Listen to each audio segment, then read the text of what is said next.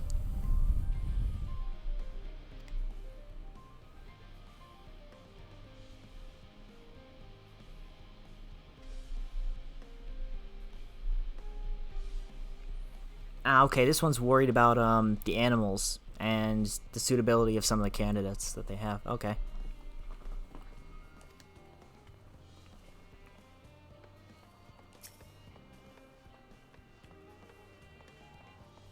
We have a mathematician here.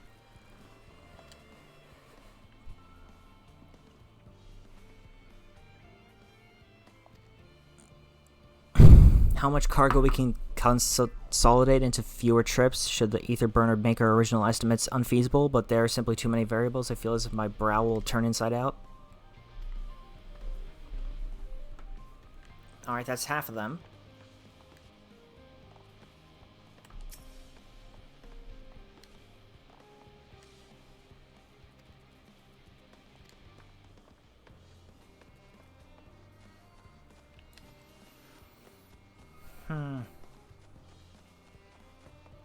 Now, who's left that I haven't gone yet?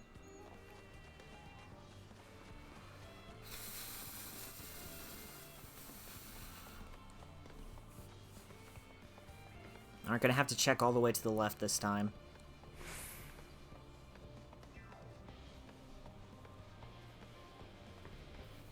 And also up above, I think.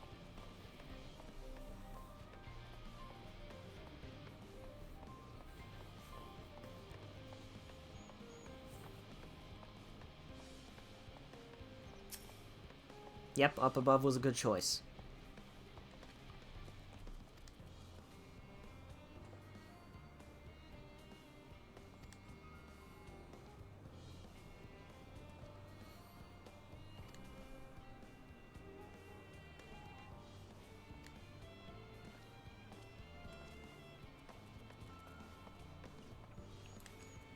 If they haven't slept in a week, that's an issue.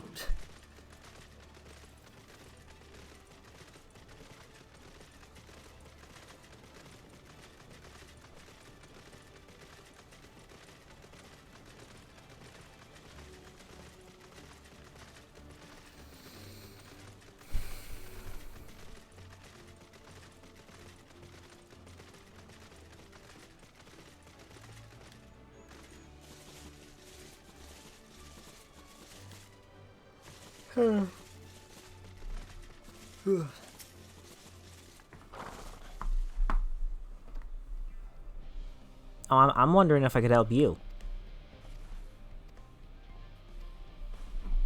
Doing better than I am? Okay, that's a problem. That doesn't exist.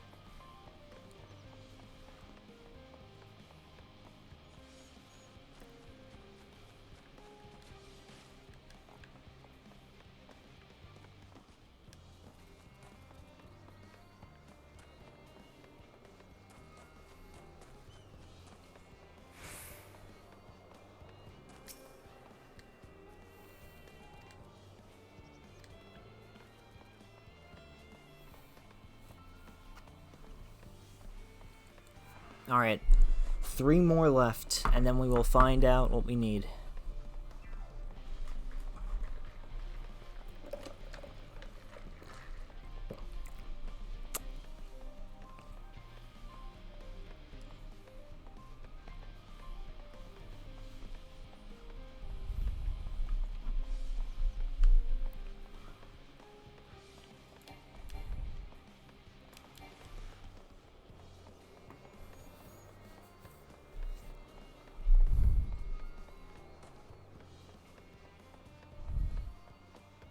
I hear somebody.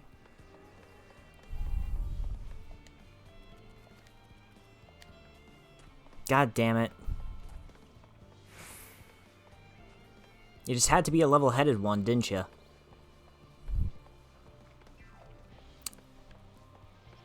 I didn't ask you, stomach. Thank you.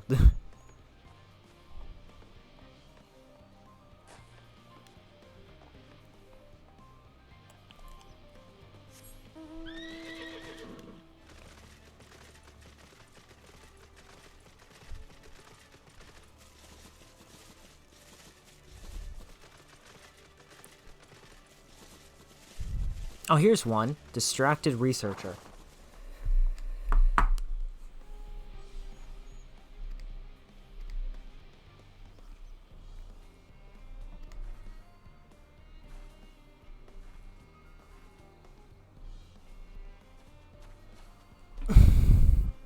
Alright, that's 6 out of 8. Almost done.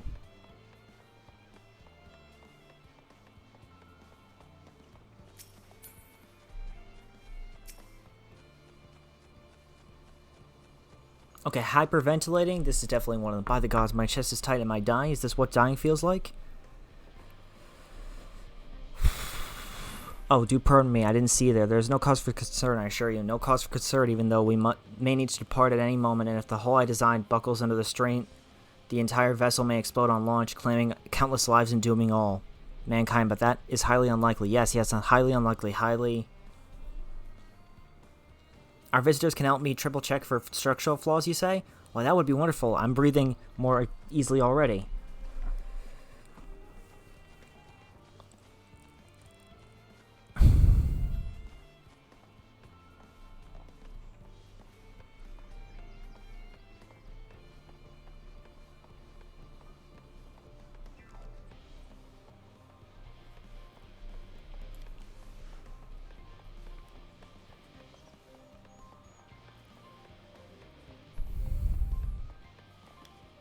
Oh yeah, where were you leaving to, Skyro? I forgot.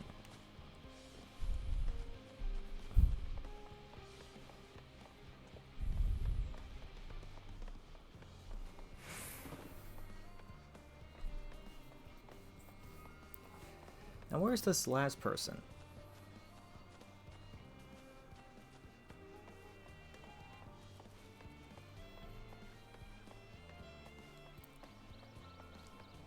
Why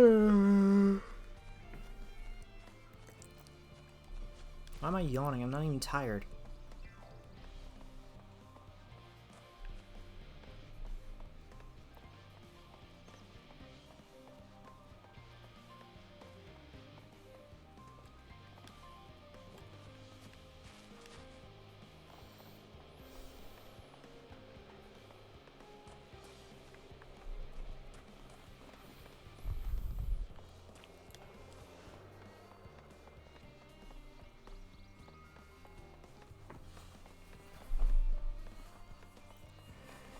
Oh god, where is he? Oh, there he is. Bingo.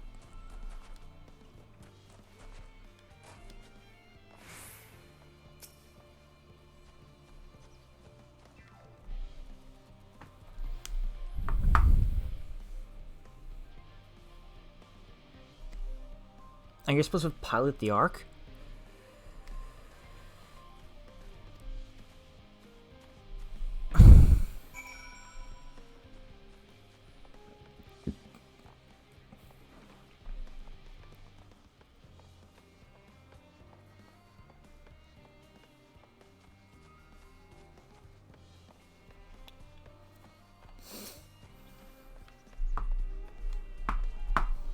Behold, Orin, through thine effort, word hath spreadeth throughout Labyrinthos. Verily, to a far greater number than we anticipated, Living Way doth gather more Loporrits as we speak. I shall assign each in accordance with their skills, that new bonds of friendship might be forged. Should greater matters require not thine attention, watch over them, I prithee. I guess I'm watching them.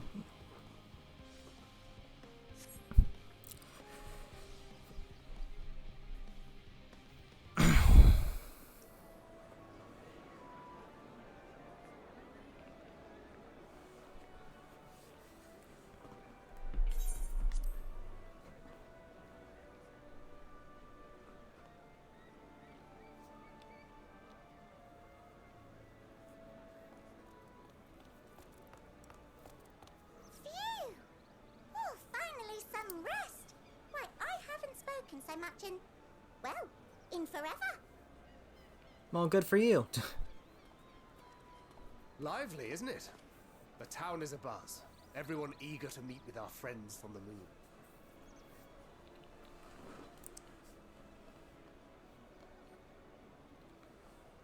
'twould behoove you to consult with Sleeping Way. As our moon's pilot, his advice should be most pertinent. Wait, Sleeping Way's the pilot? I'm impressed. Truth be told, I struggle to tell one from another. No offense intended, of course. None taken. After you and your friends left Mare Elementorum, we spent no small amount of time with your Urianger. Oh, the conversations we had. He told us all about Atheris, answered our every question, no matter how trifling or trivial. Look! Every page filled to the margins with knowledge. When I first arrived, I was struck by how little I knew. It was daunting. But then I realized that were it not for Urianger and his teachings, we'd still be stuck on the moon, gazing at your world and wondering what we've been missing. Yeah, you should have come down a while ago, dude.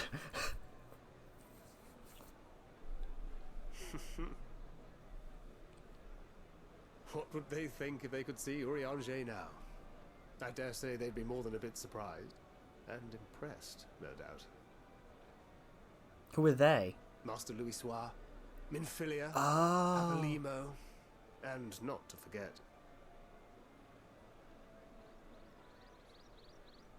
Oh. Oh there. Heard there was a visiting expert who we might bother with a few questions. I take it you'd be the one.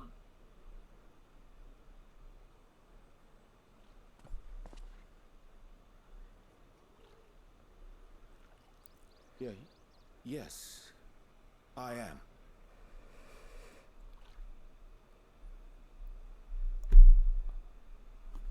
Wilson and Blovida, Charlian's foremost researchers in the field of teleportation magic, and Moonbreeder's parents. Oh, shit. It hath been some time. Tis good to see you in good health. This is awkward. Likewise, old friend. Blovida and I were most honored to answer the call. Never expected this reunion, though, did we, dear?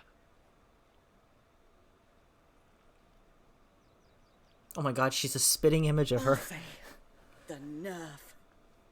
Sending that letter, then running off to the gods know where.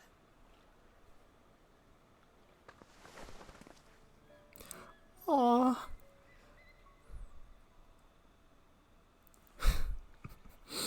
Do you have any idea how worried we were? I'm sorry. 'Twas remiss of me not to deliver the news in person. Moonbreeder's parents. more Oh my than god. that. I didn't think we'd... 'Twas I who... Our daughter was disillusioned after Master Louisois left her behind. The day the Scions called upon her was the happiest I'd seen her in years. She made her every choice of her own free will. No one could have ever forced her to do otherwise. Don't blame yourself for her death. Celebrate her life. You know that's what she'd want. If there is one thing we resent you for, it was that we could not be there to mourn her with you. Oh, that's... Reading the words you penned in that shaky hand, we must have cried as much for you as we did for her.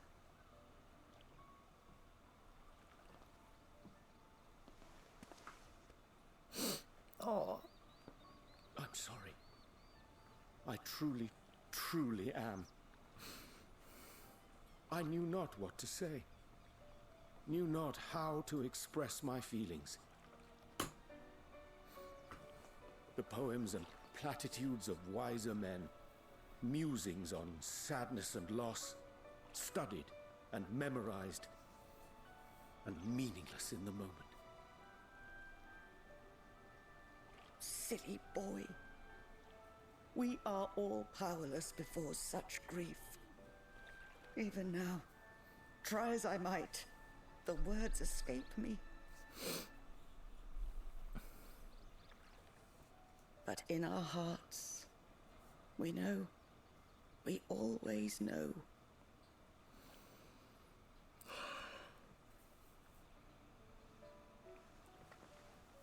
It's only gonna get worse from here, isn't it?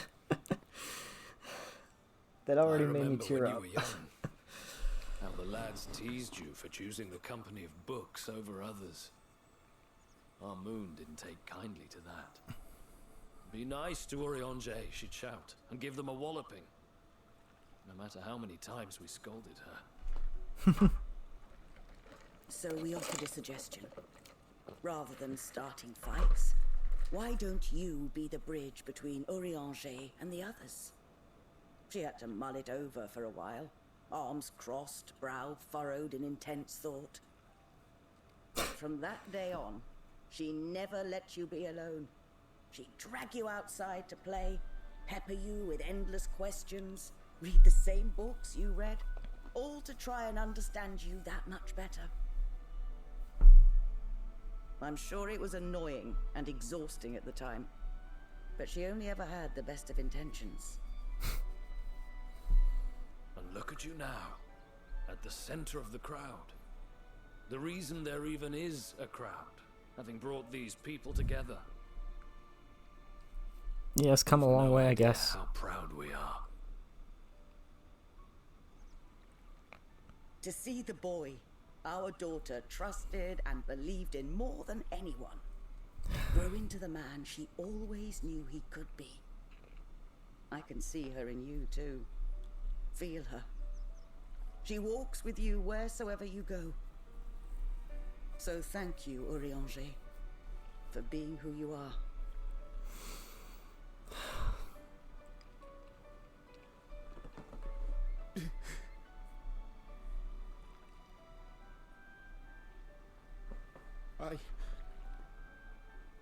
I think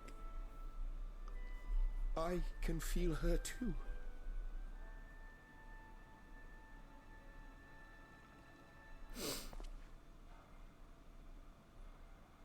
The truth of her life.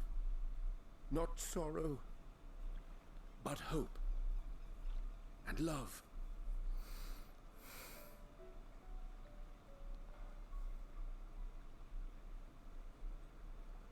God, I can't even...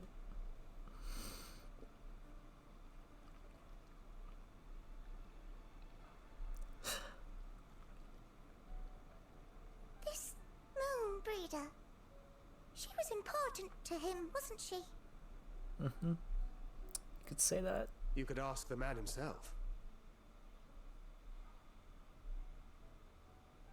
Oh, no. But watching this exchange reminds me how much I've yet to learn about your world. And its people. You can live here your entire life and hardly learn a thing. And that's why it's too soon for this to end.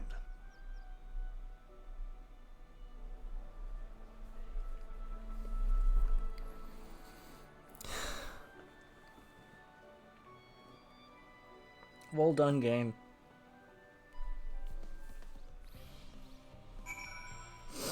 I knew the moment that they brought back up Moonbreeda back on the moon,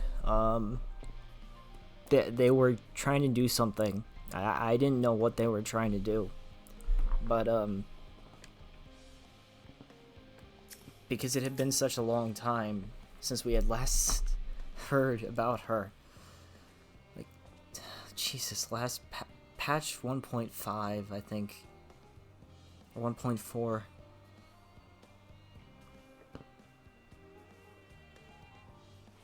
And then Urianger suddenly brings her up again. And then you're just like, what are you trying to do to me? Oh, Orin, be rest assured that I am fine. I am. Full glad to see them too, after so very long. Glad still that it was in your company. As difficult as it was to accept their kindness, it would have been far harder had I faced them alone.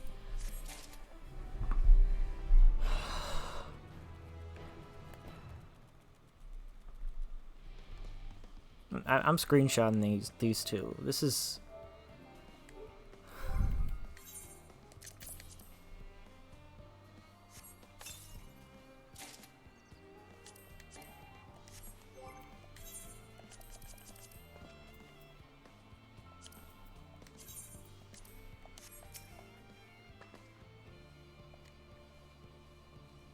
Yeah.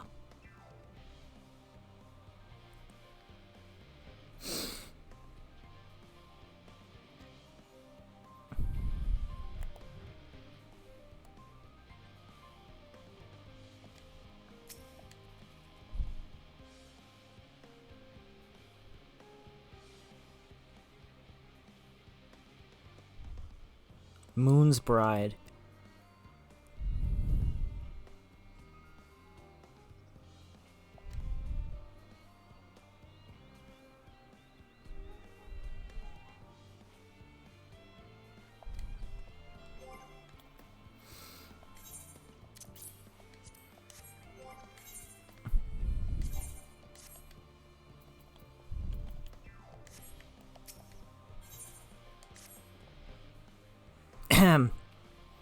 Thou hast my gratitude for lending courage to the Leopards. Not disposed to rest on their laurels, several of our guests have elected to accompany my countrymen to their stations. Some few may still come hither, seeking counsel, and so shall I remain to aid them as need be. If thou art needed elsewhere, do not let me detain thee. As a matter of fact, I was hoping you might check on Alice. Last I saw, she was struggling to carry an enormous pile of boxes out the west gate. I could go by myself, but we both know whose help she's less likely to scorn.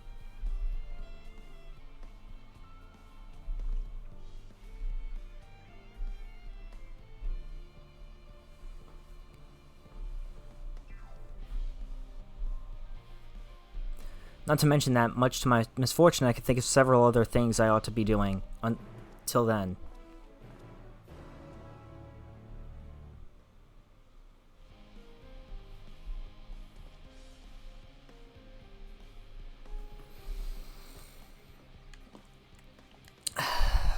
It's,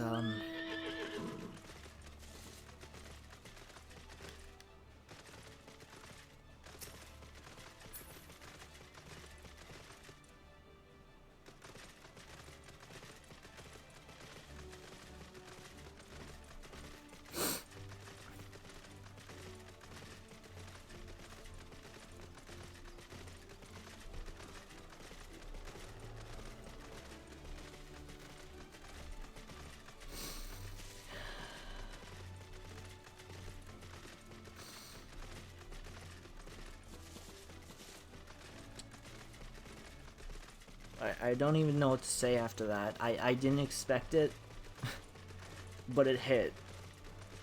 Even though, you know, like, we didn't get to know Moonbrita that well.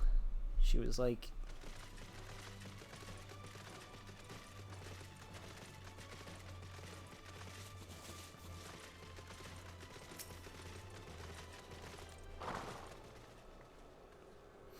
Orin, what are you doing out here? Here to help? No, I don't mind if you help with the boxes, but it's far from the most exciting of tasks, are you sure? Well, I appreciate the assistance. We need to go get these to Aparia. Aparia? Time is short, of course, but they're full of organic specimens and samples, so try not to be too rough with them.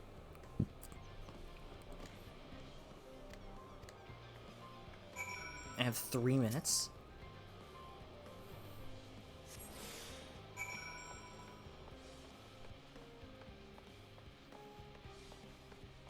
Oh, fuck me, this is gonna be... Of course a fate starts now! Called the frailty of life, for God's sakes, too. Ah! Go away, go away, go away. Leave me alone.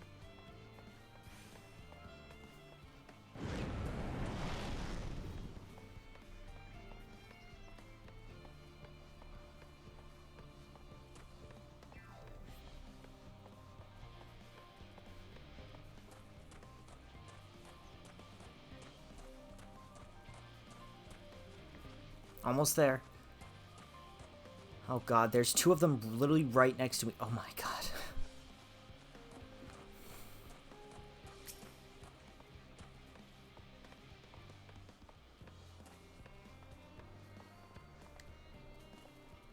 Oh, you're helping with the crates. Wonderful. You could put that there with the others.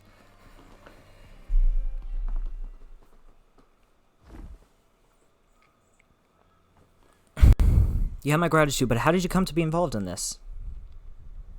Thancred. Ha, then I suppose I have Thancred to thank as well.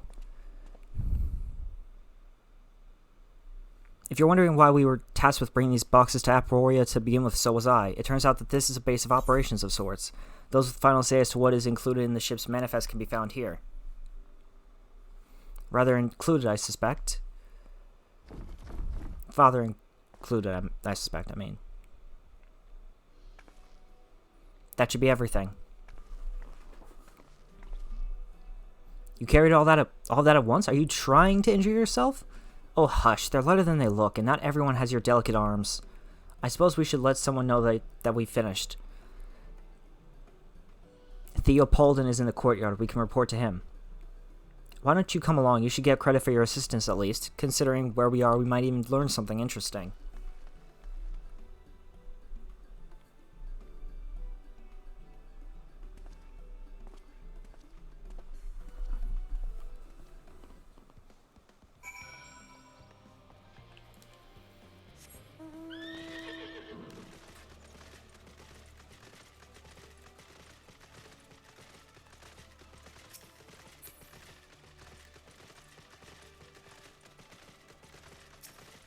Wait, I don't think I've been here. Aporia? No, I haven't. Okay, there's another one.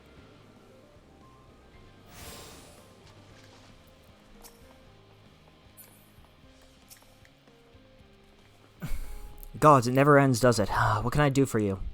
We brought samples from Charlie and Hamlet. Series 110? The crates are by the entrance. Ah, thank you. I had expected one of my colleagues, but we are dreadfully short-handed. Just a moment. You are Fortuna's children, are you not? Alphino and Alice at your service. You're well acquainted with Father, I take it. Quite. I've been friends with your parents since our days at the studium. I remember when you were yay high, waddling hither and thither. Clearly, it's been quite some time since we met. 'Tis good to see you again, wielding your father's noliths, no less.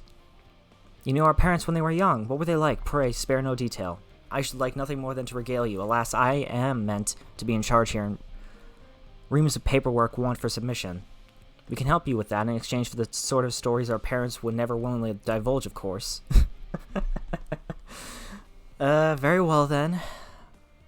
There happens to be 3 sets of documents in need of delivery, so how about you each take one?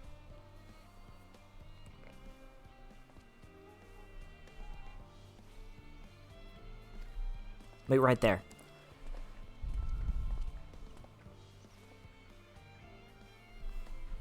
Of course I get tasked with the last one. You will find a forum representative waiting to collect these near the southernmost structure. I hope I haven't kept her waiting too long. Never mind Alphino and Alice. I'm certain they will be back soon enough.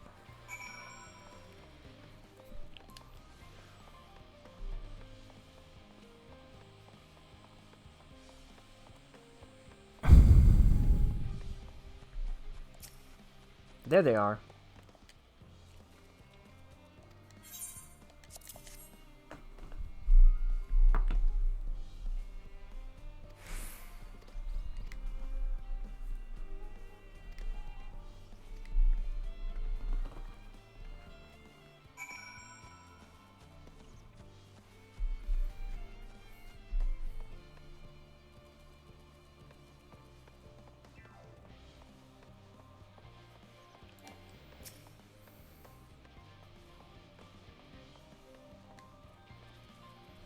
Quick and efficient. I dare say you have a talent for this work.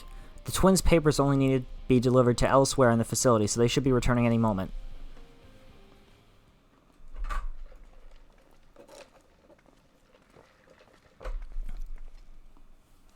We return, with not a scrap of paperwork remaining on our persons, you will note. You both have my thanks, and my apologies for sending you on an errand far below your ambition. Why, even as a babe, you struggled out of your swaddling clothes, and That is quite enough of that, thank you. It was compromising stories of our parents that we asked to hear to reiterate. Of course, I've known your father for so long, I must have something. Well, as you know, part of why the Levier name garners such respect in Charlian is your family's storied history. You two can trace your ancestry directly to those who came aboard Neon Crep's Hope, a lineage few can claim. I've never thought much of it myself. It's not as though our forebears founded our nation. They were simply there when it happened. Nevertheless, it has traditionally been a point of pride. 'Tis why Neon Crep's pronouncement, renounce the ways of war and pursue enlightenment through knowledge and reason, has ever been our family's creed. Until your grandfather's time, Archon Louis Sois, looked not to Neunkref's words, but his deeds. He asserted, in defiance of his peers, that choosing to save the great and the small from the rising tides was the true mark of our founder's virtue. Perhaps it was his expertise, his knowledge of ancient prophecy and the fall of civilizations that led him to conclude that to eschew conflict at every turn was to consign mankind to its doom. There will ever be conflict, and calamity will follow. Thus, to ignore the plight of those one might conceivably save is not wisdom, it is indolence. You remember his words well. Indeed, Archon Louis Sois lived by that personal creed and used every means at his disposal to bring succor to those in need, Charlian or no. No one loved and admired your grandfather more than his son. Yet Fortunato could not reconcile Louis Sois' deeds with the philosophy of their forebears and his peers. A philosophy in which he believed so fervently, yet made a pariah of his father. Fortunato agonized over this contradiction for much of his life. God's father. A son may carry his father's blood, but his choices are his own to bear. Is it not always thus? Gods know Fortunato's cranky old goat, so I'm sure you butt heads often enough. Yet even so, you must know that you are constantly in his thoughts, every moment of every day, and that is not an exaggeration in the slightest. You should have seen him when you were born. Barely recognizable he was, with a kind of dumbfounded grin I'd not seen since he first took a fancy to your mother. He was practically skipping when he told me the news. Take my word for it, he loves you to an embarrassing degree. I can't picture that guy doing anything but, like, having that stern, like, you know, like that look of, like, I don't want to be here. Please help. But he's also frustratingly single-minded, and once he's decided that a given action is for the best, he will stay the course no matter what or who or what opposes him. A profoundly annoying habit when you're on the other end of it, as I'm sure you will agree.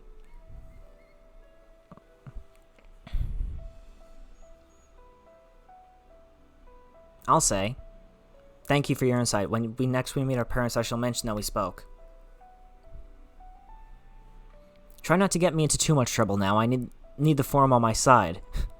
Speaking of which, I ought to be getting back to work. I have to make sure those specimens you brought make it to their proper places. Of the cranky old goat will have my hide. We can speak again later.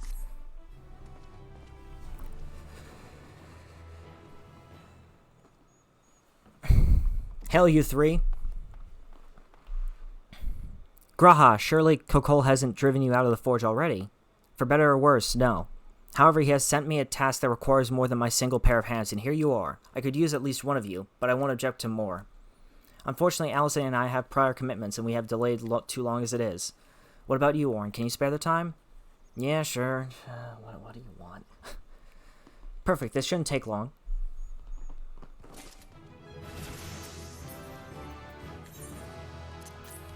Level 89!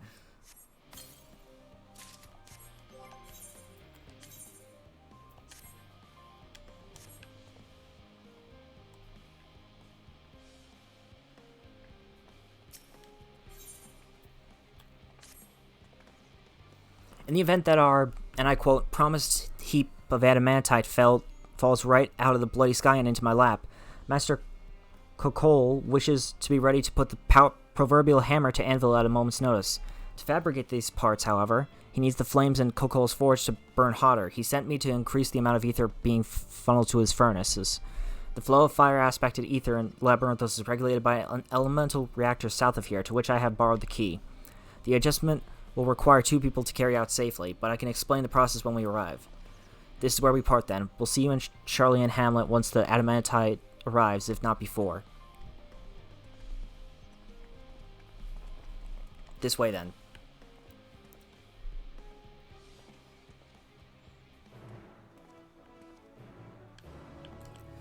Alright, let's get going. I think we're already almost to level 89 quests.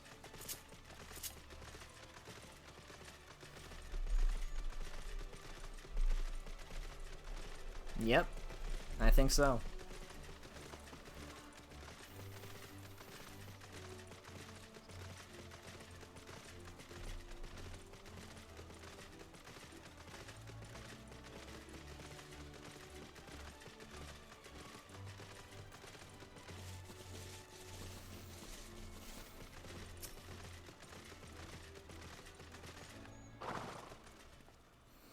The reactor is housed within this facility. I'll be the one to go inside and adjust the fire ether output. When I do, a rather large amount of water aspected ether will issue from the vent at the top, so I expect this to extract at least a few elementals, which we would both rather not be drawn into the reactor itself, trust me. Can I ask that you put down any that draw too near? They'll pose you little trouble, I'm sure. Yeah, sure. Wait here if you would.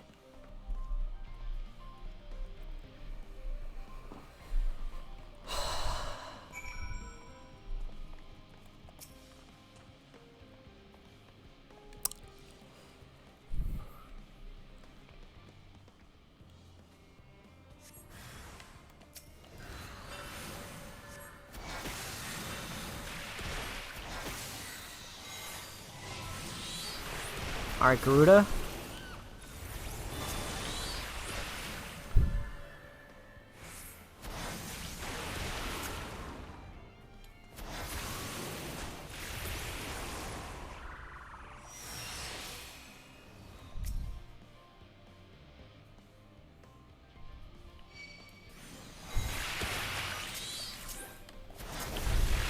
Titan, you're up next.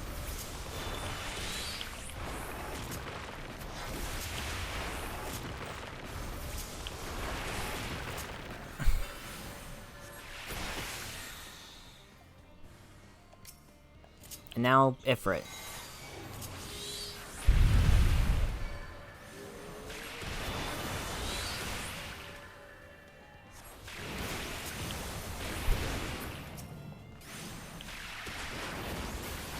Whoa, that's new.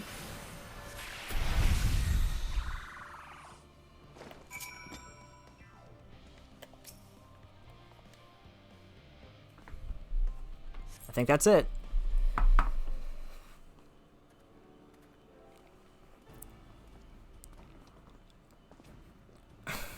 Did everything go smoothly out here?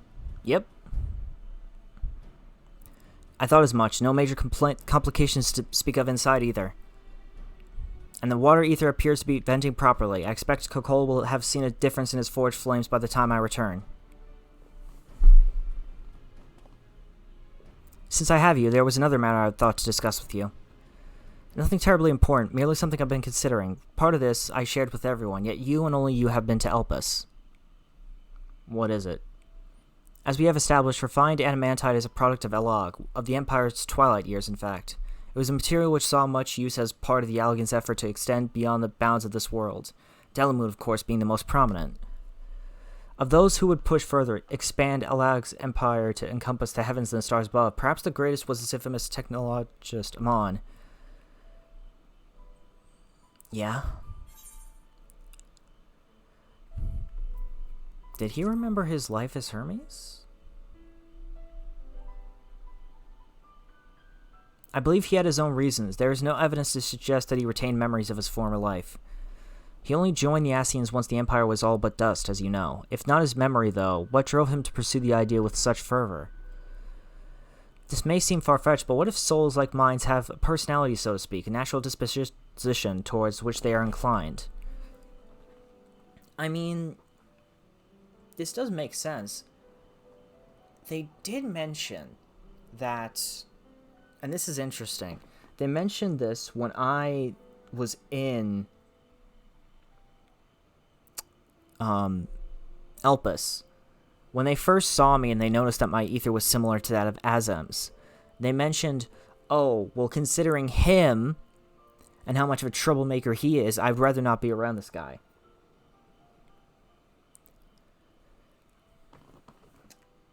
I mean, I guess you could consider us kind of like a troublemaker.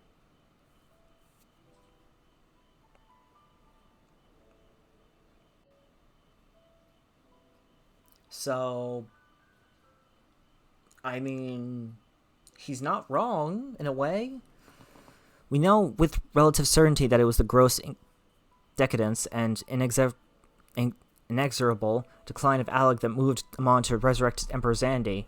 The Empire's people spoke lightly of death and destruction, experimenting on those they deemed beneath them to fulfill the emptiness in their hearts. In facilitating Zandi's return, Amon provided these languid souls with the means to free themselves from the mire of their own indolence.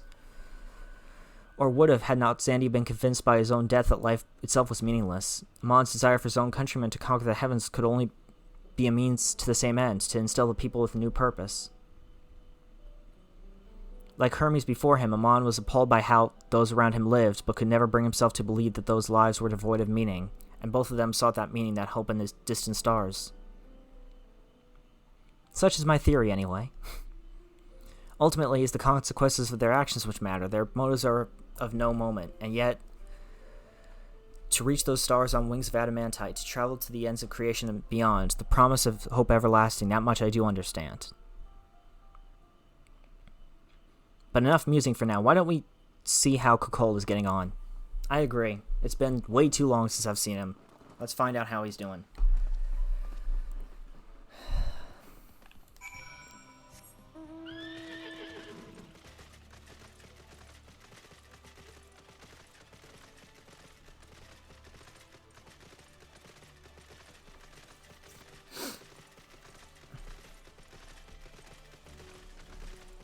But his theory does make sense in a way.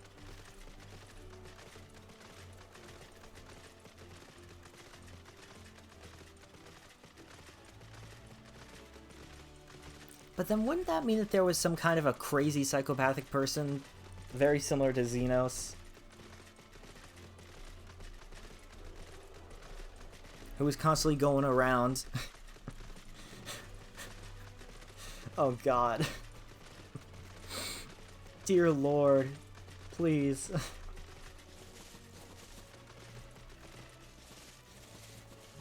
Don't tell me there was a Xenos over. There was Nassian Xenos. Please don't tell me that's true.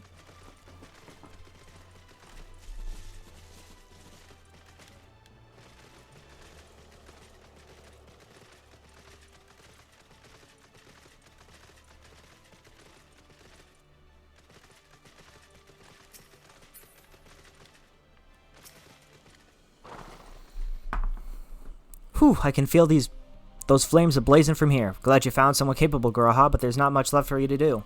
Unless you can conjure up that refined adamantite any faster. I do trust you to deliver on your promise, I do, only I hate waiting. I want that adamantite, and I want it now. Well, we share your impatience, I assure you. Is there truly nothing else we can assist with in the meantime? I wish. This sin about's unbearable. Pity the form frowns on recreational explosions. Well, so long as they can't prove it was premeditated, get you gone, I've mistakes to make. In that case, I suppose I should go and return the key to the reactor. I have one more look to make sure that nothing has gone wrong, unintentionally or otherwise. I'm certain there are better uses for your time, however. I will join you and Charlie and Hamdablah.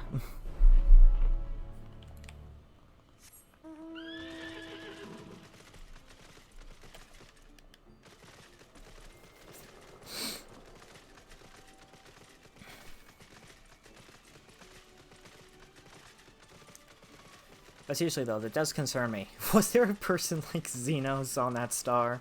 Because if so, they were not. They were far from perfect. I'll tell you that much.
How close are we? Pretty close, I think, to the end.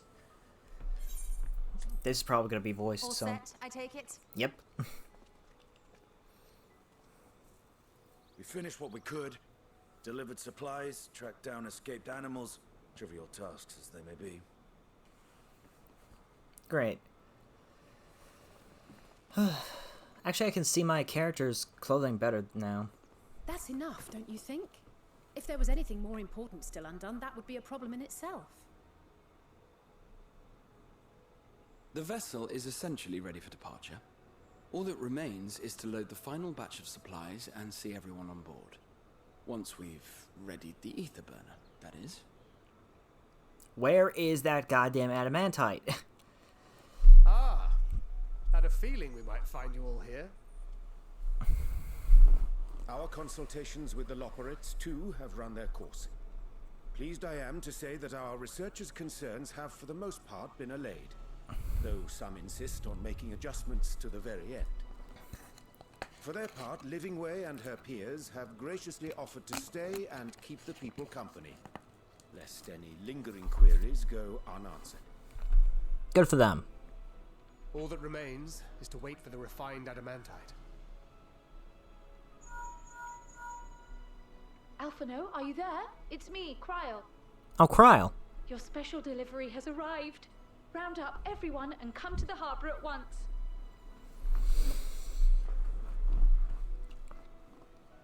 Speak of the devil. Let us go at once.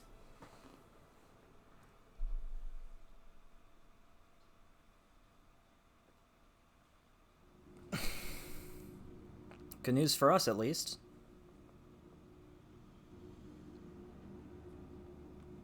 Forgive the intrusion, Master Fortuner.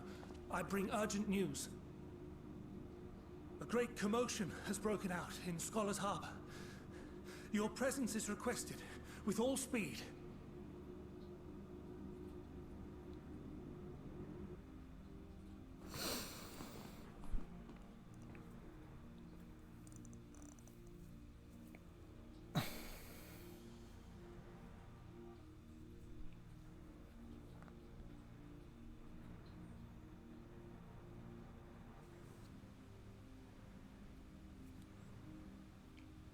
Wonder what this is about. Why is he being brought there? Now, where might this delivery be?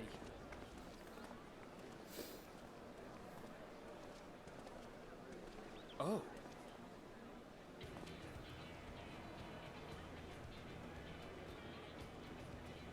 That's a lot. That is a lot.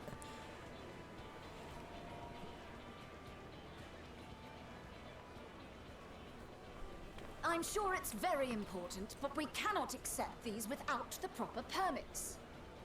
By the 12! Surely, these can't all be.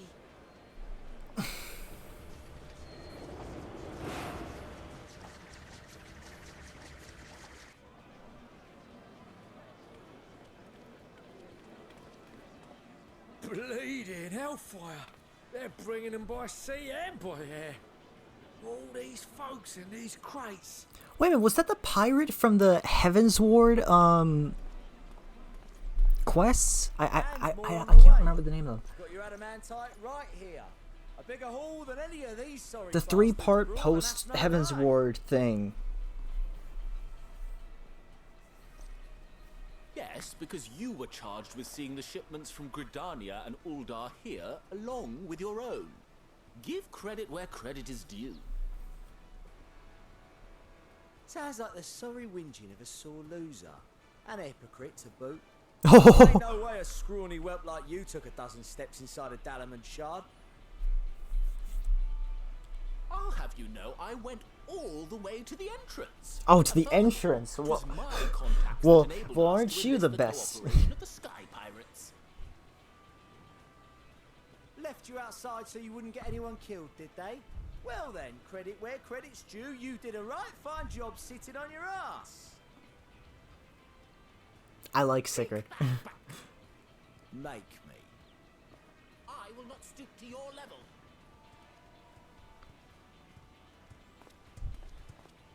My, what a grand welcome party. Hancock, how's it going, man? Hancock and Saraban. Oh yeah, what's up with We this? come bearing relics both sacred and allegan, as well as a few other gifts that may be of help, to be presented with best wishes from the Eastern Alliance. Our friends in Bosnia, for instance, have sent along a few artifacts for the brave allies of the Resistance. That's you. Hey, my boys over in Bastia. Have come with a sacred relic of Rayson Temple. 'Twas passing fortunate that Senri's dango craving brought us to Kugane. We arrived precisely as Hancock was making his arrangements. Ah, that's what it was. Upon learning of your need, we made haste back to Hell's Lid, with our dango, never fear, and consulted with the other auspices. All consented to the lending of Tenzin's legendary Phoenix Blade for this noble cause. Holy crap! Oh my God, that is Suzaku and Seiryu were nevertheless worried that it might be lost in transit, however, and insisted upon accompanying me to Onakoru, where I had intended to entrust it to our Confederate allies. I thought instead to give it over to Hancock when we chanced to cross paths yet again. But alas, Seiryu remained ill at ease, and ordered me see the blade into your hands personally, or die trying. Wait a minute, is he here? He's... We did, of course, need quite the impressive vessel to get it all here in time.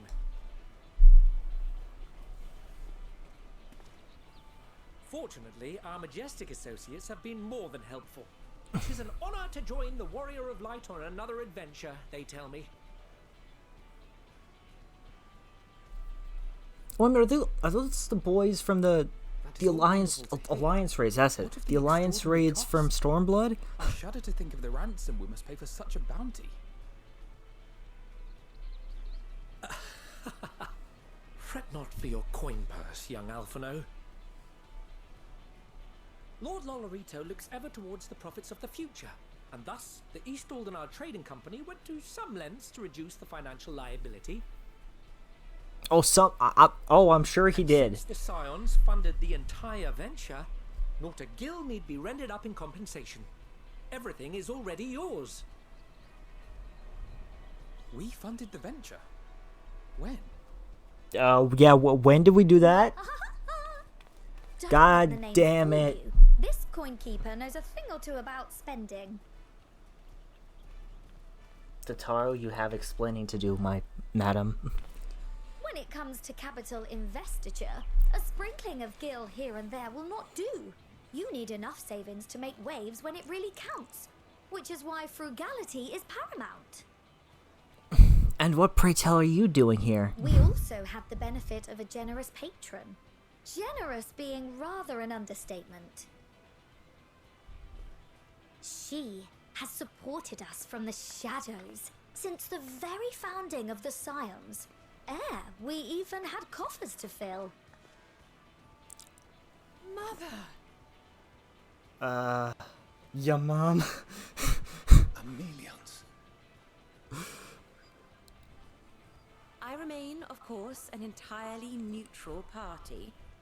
I simply thought our family's coffers were needlessly full. We can hardly take them with us on your teeny-tiny toy boat, now can we? And we'd be ashamed to leave all that hard-earned wealth unspent. So are you broke now, or Waste like... not. Oh my God. I liked you, why? However did you manage so much in so short a time, though? We expected word to reach only a fraction of our allies. Did I not tell you I have my ways? Erenville, you were involved too. Really? I received a letter from Cryo after we parted ways in Labyrinthos. She explained what the Scions were trying to accomplish, and why you might soon require the services of the Gleaners, spread across the world as we are. Ah. I pray you do not interpret this as a betrayal of Charlotte. I accept that the Forum's aim in pushing us to our limits was to preserve what knowledge we have, and I bear you no ill will for it. Yet, in collecting that knowledge, what I came to appreciate most about our star is that there remains so much we do not know. That is why I chose to help the Scions, to combat the obliteration of those countless undiscovered wonders. I held no illusions that they would be less demanding taskmasters. Though, rest assured, if I had, I would have been sorely disappointed. To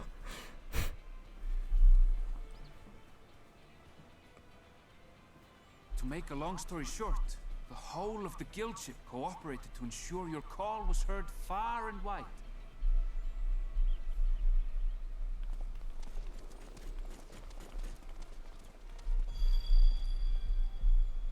What's this about a ship that can fly to the moon?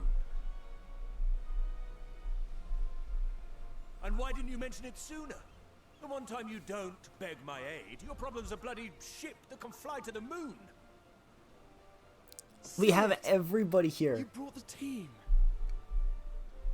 Of course. Garland Ironworks' finest.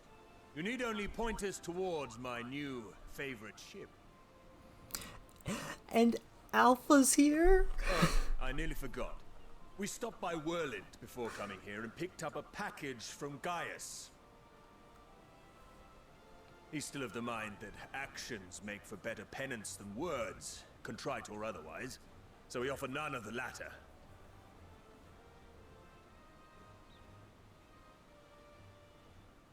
What he sent is an Allegan relic Valens used in his weapons experiments. Has a fair bit of refined adamantite in it too. Let's go. As you like us not suspect, we've also brought adamantite for Mordona's Dalamud shard. I admit to some consternation upon first receiving Kral's message. So few Scions remain at the Rising Stones now. Far too few for such an expedition. However, the Gleaners were able to secure us reinforcements. Idleshire's treasure hunters, not least among them. I know. How the Gobbyflock fought. Slowfix's gratitude for the safe return of his daughter has not waned, and he gathered his kin to our side with an astounding quickness. The clash between their machina and the Allegan defences was a sight to behold. I wager even you would have been impressed by the magnitude of the gobby booms.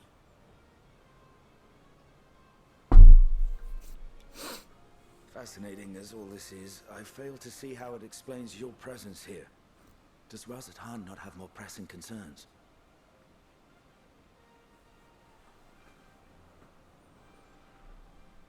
We do.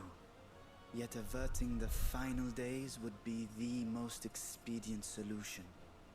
That, and I am indebted to you. Ah, that is true.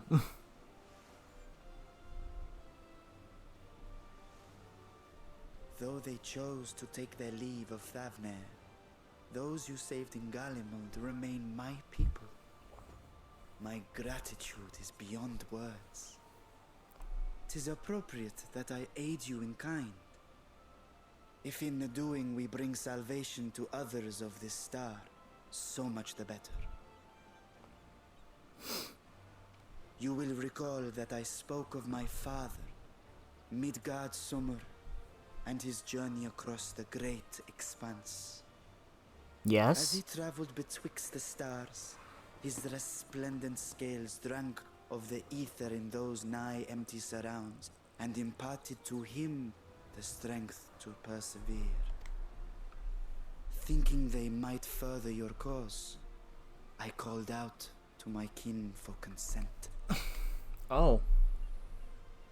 Ashdaya's answer was silence, as ever. Tiamat and Chris Velgre, however, responded favorably to the suggestion. My sire, too, stirred from his slumber long enough to speak and say, "Very well. Thus have I brought you his own worm scales. Fit them to your purpose, and seek a worthier fate for us all."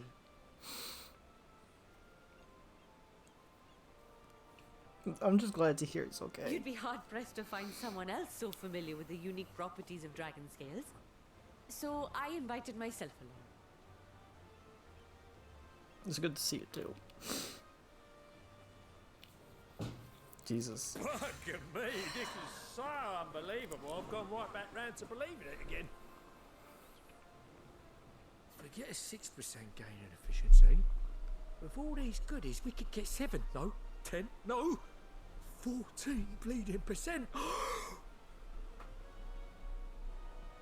Think of how far we could go. What we could do with that much power.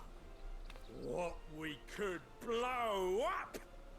We're not trying to blow shit up, okay? If Kokol is duly convinced, then it must be true. In which case, the science end of the bargain has been fulfilled. Would you not agree?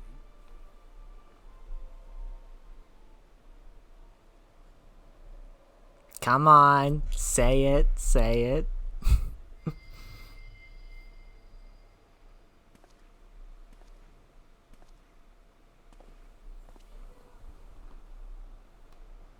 Yes, Father?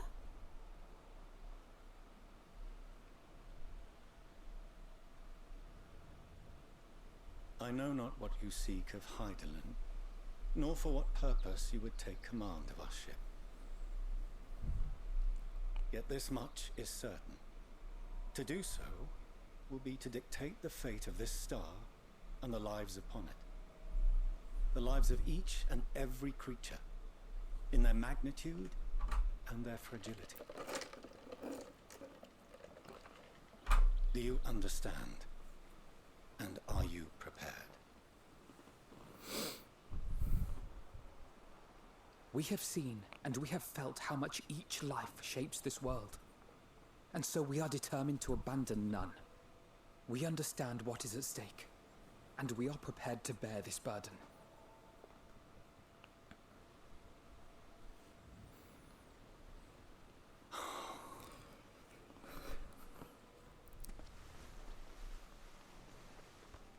Then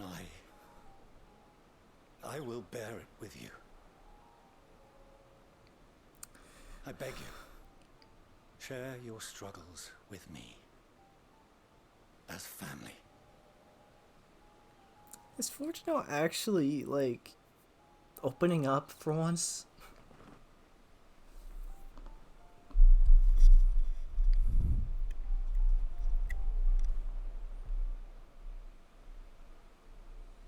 You grasped my fingers with such tiny hands the day you were born.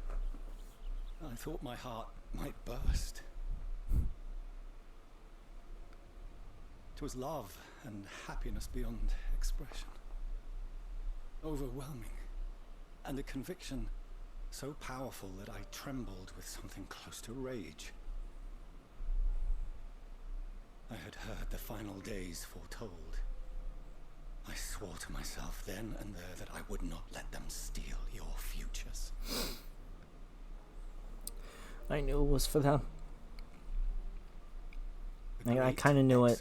It made sense. Must succeed. No sacrifice or sin was worse than the alternative. If anything gave me pause, 'twas mine own father. The Archon Louisoix openly decried Charlian's policies, a perspective which I regarded with increasing disdain as I grew older. Yet even as part of me thought him a fool, perhaps I also hoped that he, of all people, would devise a brilliant means to save my children. A naive hope, but stubborn enough that I could never bring myself to keep you apart.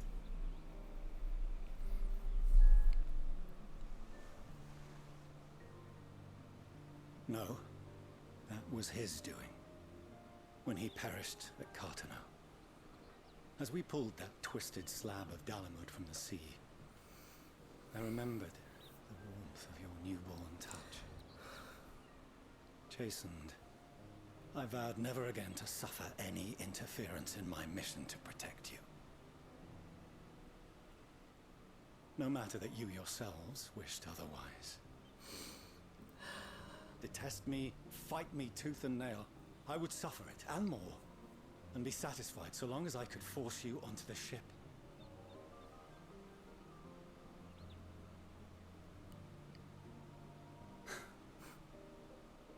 I was wrong. You two have grown so much stronger and so much wiser than I dared dream. You have earned the right to walk your own path, and already begun to do so. Good. Because there are things we care about, and people we love, and none of them is replaceable. Not a one. It cannot have been an easy journey for you to have come so far. No. We shall be glad to acquaint you with the finer details someday, once this danger has passed. All that we have seen and heard, that we have felt and learned in our travels. Ours is not a kind world, but it is beautiful. Always. I can agree with that. No. Are you quite sure that's wise? After all, someone turns pale and flees the room when he sees so much as an envelope containing word of your adventures. Oh. Whatever will happen if he learns what you were really up to? Amelians.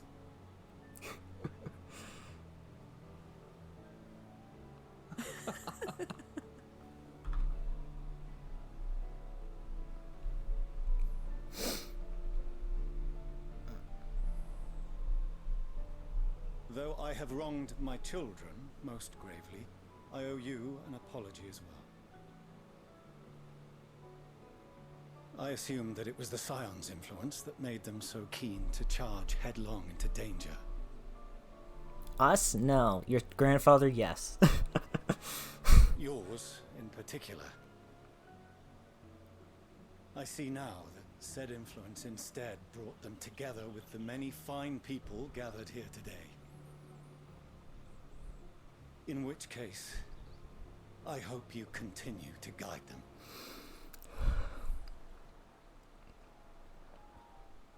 Of course. If we finish loitering about the harbour, might I suggest we put our plans into motion? People are beginning to look confused. Yeah, yeah. That's a good idea. Perhaps you can spare a few words ere they resume the tedious lugging of cargo. You have no small number of friends and admirers here after all.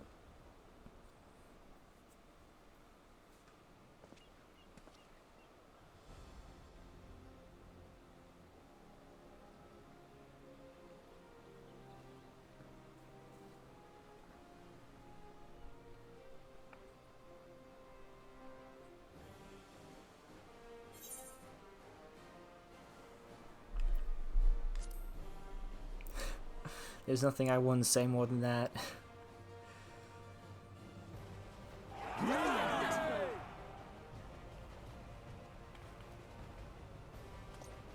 Why are you showing me that man? That man I will accept. Your assistance is appreciated. Now, in an orderly fashion, if you please.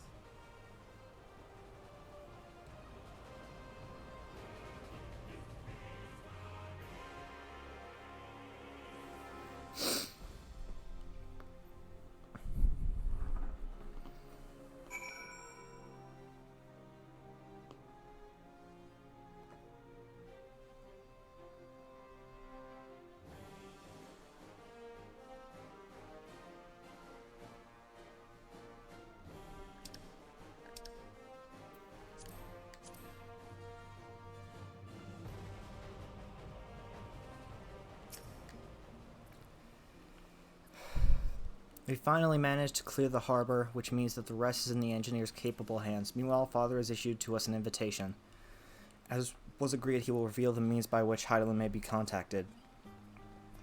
We are to meet him at Aporia when we're ready. Given the vital knowledge she holds, I suggest we leave without delay. It transpires, however, that the form's method for speaking with her is not without risks. I am curious to hear what those might entail, but regardless, be warned. Most of those who arrived with the adamantine have offered to stay and see to any remaining tasks they need doing. The form has already asked for my assistance in overseeing the process, so you needn't worry about a thing. Thank you, Tatara. We're off to Aporia then.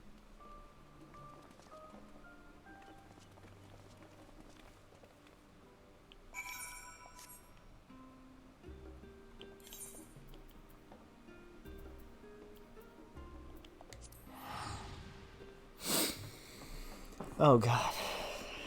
I'm gonna be a mess by the time that we end this series. Aren't I? Jesus. If I'm already crying now. Jesus. Or and I have already shown the others inside. You will want to speak with Clara Lane. She has the keys to the lift and can send you down after me.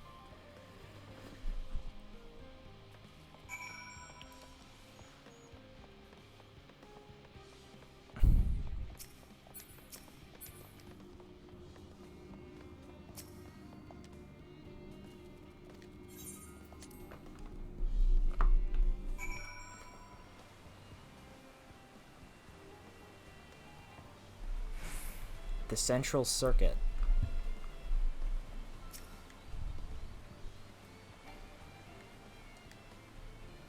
From here, we proceed to the heart of Labyrinthos and its most closely guarded secret, Thaumazein. It marks the beginning and end of our efforts. Once we delved to seek audience with the star, and once we will embark on our journey to the heavens. This way, if you please.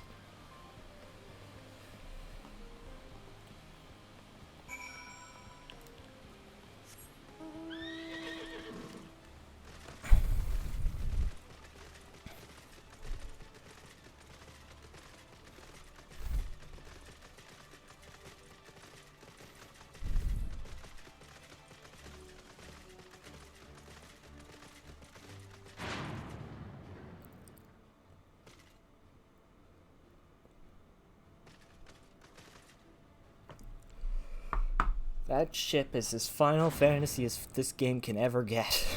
I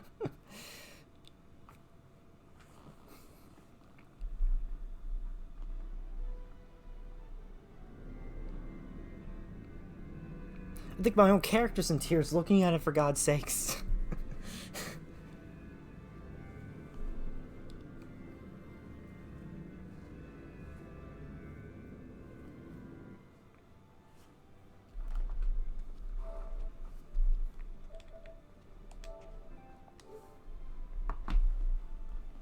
I bid you welcome to Thaumazein. Direct your attention towards the center to behold the ark over which we have long labored.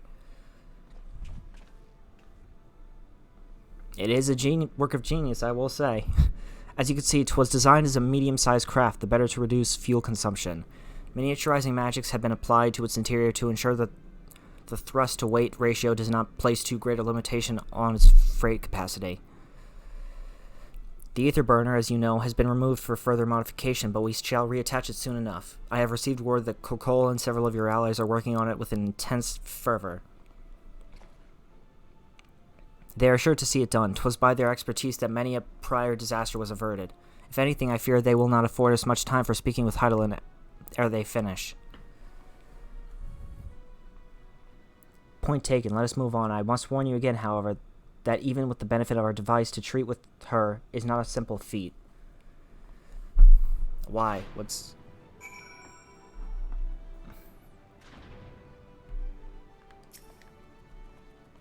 I have done what I can to impress upon you the gravity of what lies ahead. Are you prepared?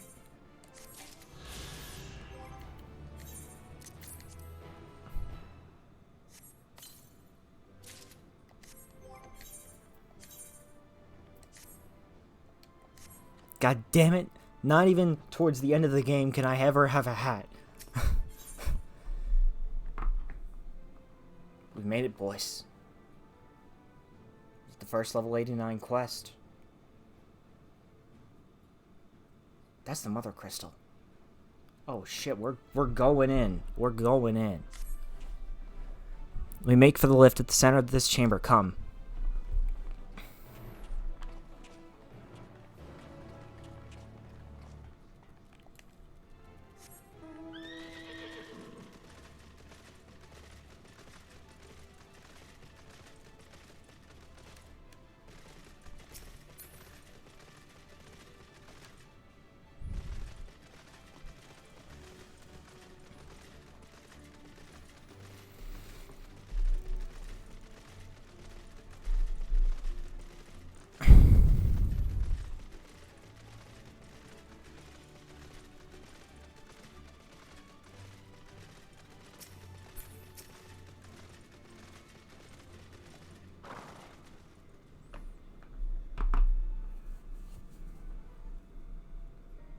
As you all know, alongside our physical world exists an ethereal plane, what we refer to as the ethereal sea. At the heart of the star, the physical and ethereal are one and the same.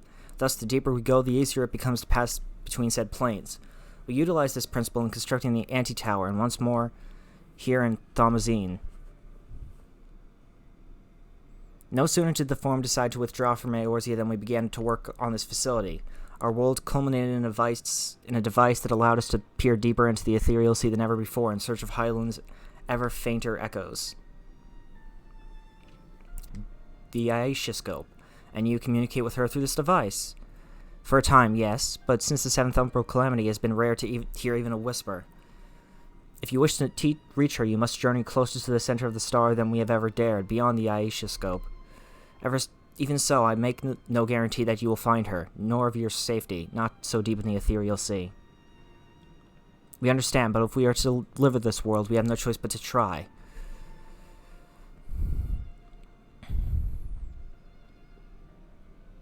I know, I only wish we could do more than observe your progress from afar. The Aisha ocular lens by which we may peer into the ethereal sea without placing ourselves at hazard lies above us. Through it, we can watch and guide you. In those swirling depths, there are pockets of ether so dense and turbulent that they can unravel one's soul. If we determine that you are at a risk of coming into contact with such a pocket, we will recall you with teleportation magics. To that end, it would be best if one familiar with the composition of your souls remained here to assist in assessing said risk. Otherwise, there is an increased probability that we will extract you too early or too late.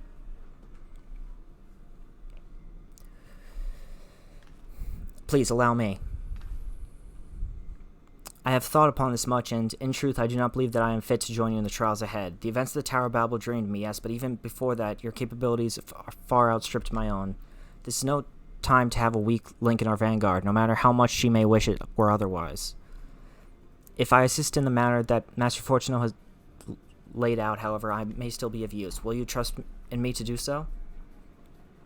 I can think of none I'd trust more. Compared to all that effort you put into keeping us alive while our souls were in the first, preventing us from dissolving into ether on a single expedition out to pose no challenge at all. And even if we did, I expect you would hunt us down and restore us to health somehow. You flatter me, but rest assured that I will be keeping a close eye on all of you.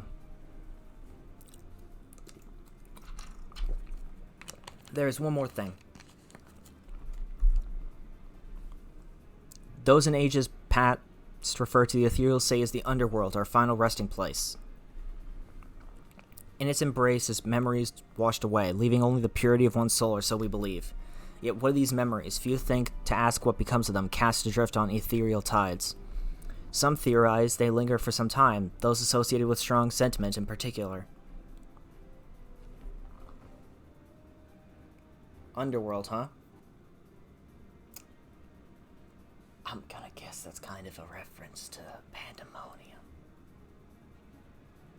I'm just gonna shut up and, we'll figure that out when we get to Pandemonium, okay?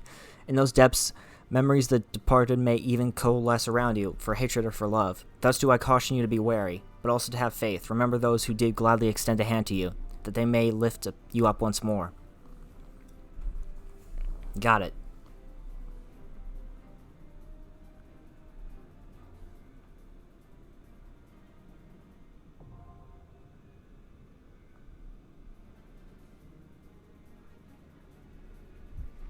So what do we do? Just like take a dive?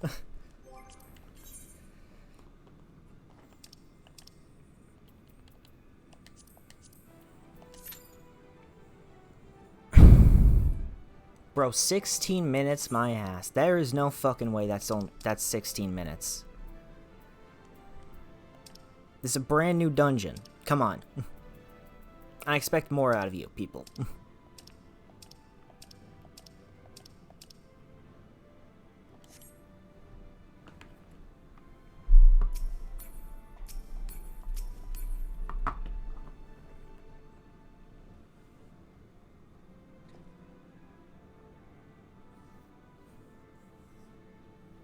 I am not going with a trust on this, alright? Oh. Never mind, it is pretty much that easy.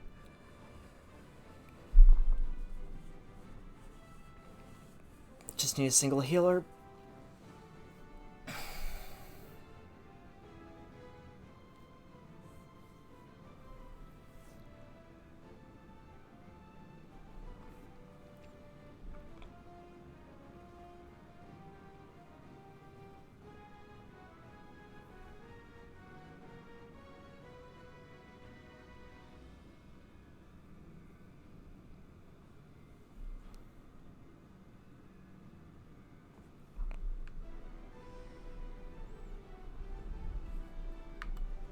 Come on, healer, come on. I'm hyped, come on.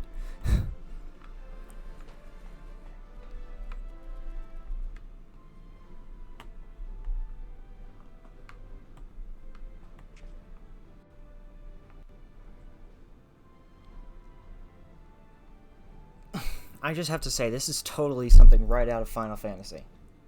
Like, this is like that time when you get like those, you know, like when you have the flying airship at the end of Final Fantasies, like literally like before the last boss or around the last boss time period, last act of the game, you get like one of those fucking flying ships.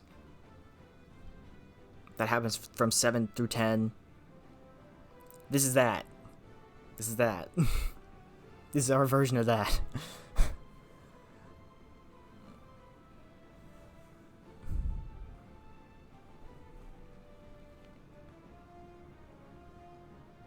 How long has it been on there?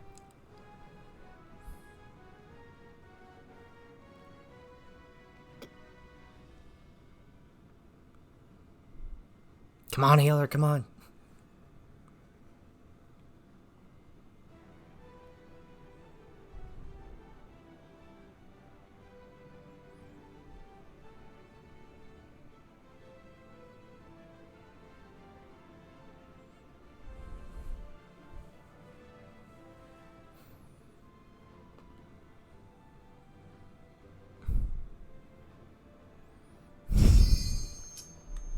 Here we go.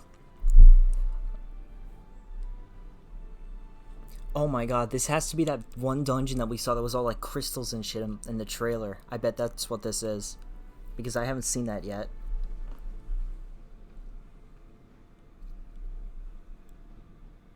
Thank you, tank.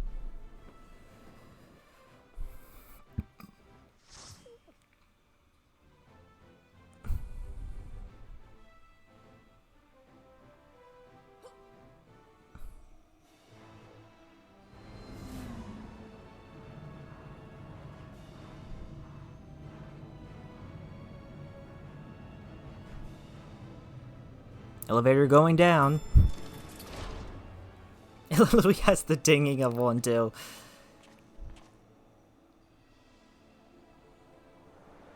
The Aisha scope.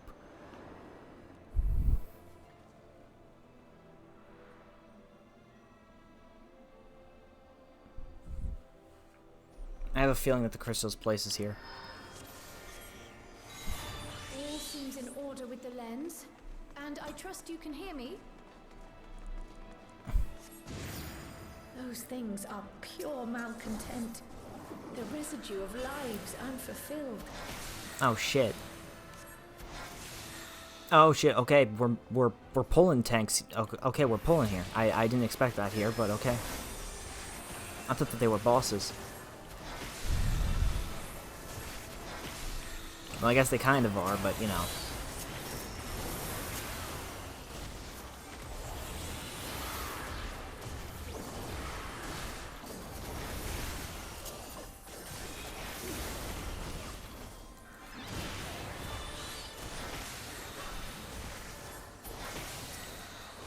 Alright, one of them's down. Other one.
Alright, last one. Oh no, second to last one.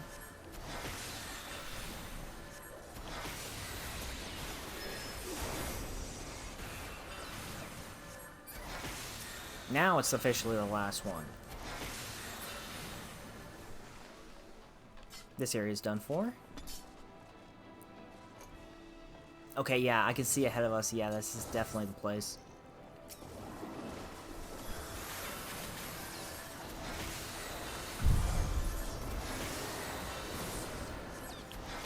Sinking cynicism, sinking rivalry.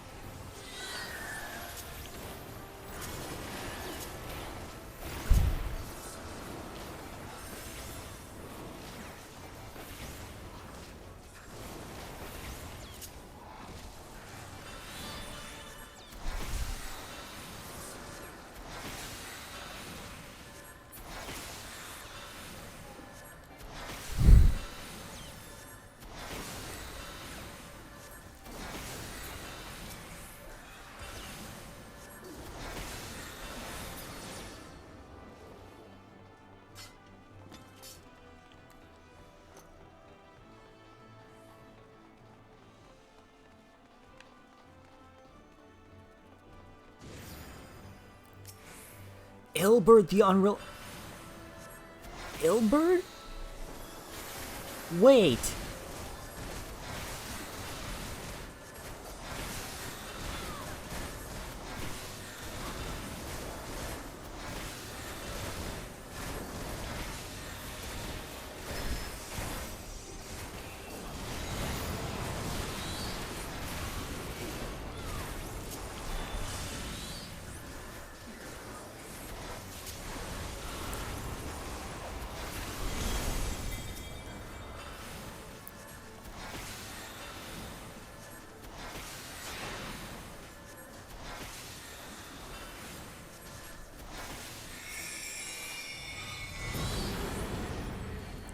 What was that?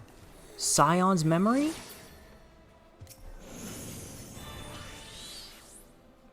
Was that?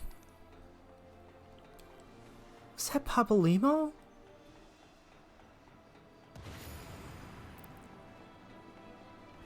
You cannot... Livia the Undeterred?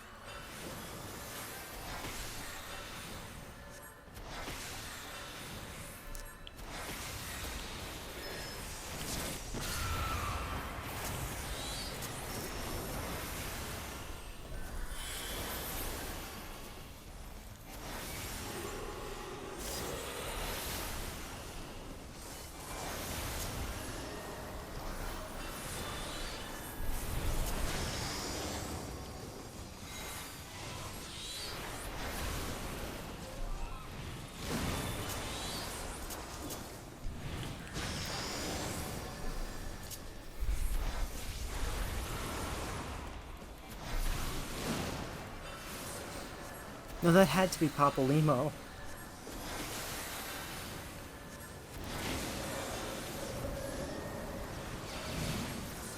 Because Ilber was the one who saved us from that whole entire fucking debacle. No, I mean, Ilber was stopped by Papalymo, I remember. Or something like that. I don't remember exactly, but...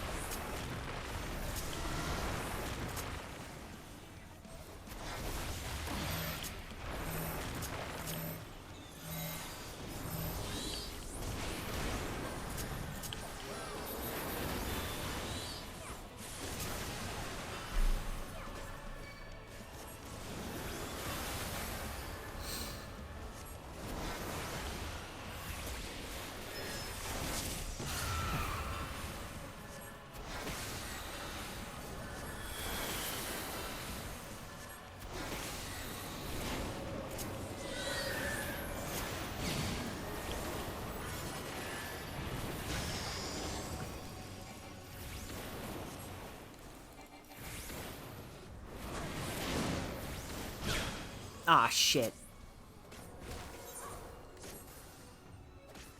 Who's Livia, though?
Livia Sauce Junis!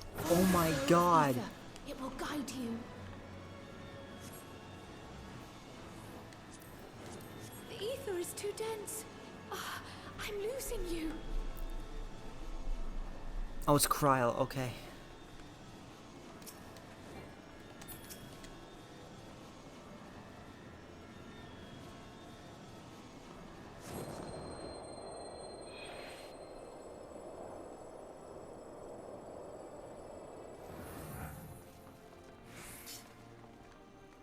Alright, sorry about that. I just had a panic attack. You know, no.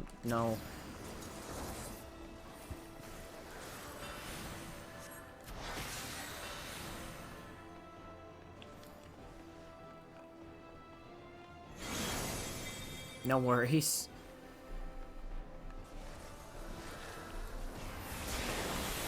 Valiant Archon takes form.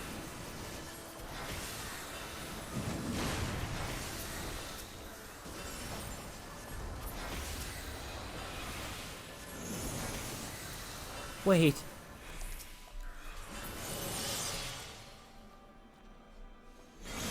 Who's that?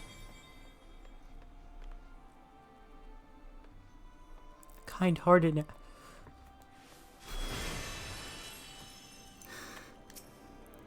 Oh.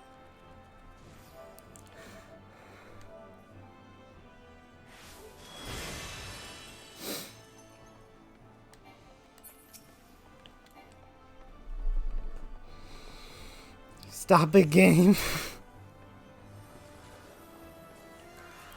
God damn it. Don't make me cry 3 times in a row.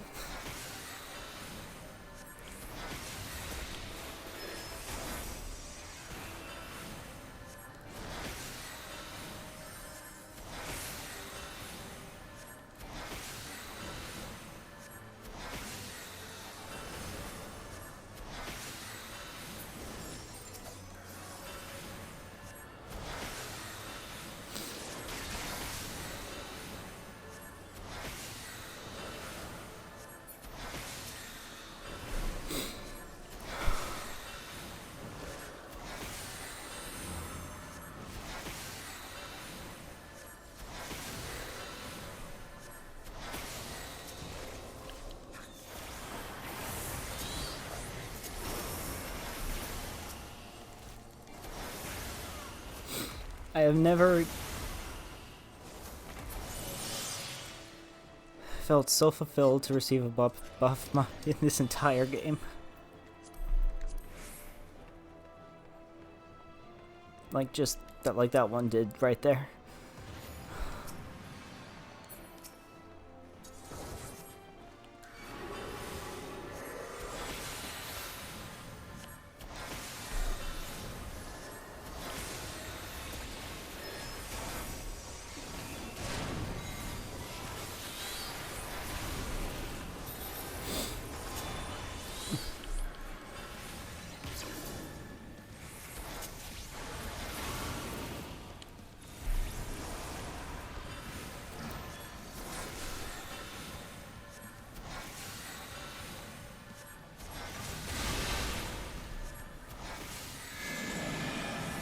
Oh my god, what the fuck is that?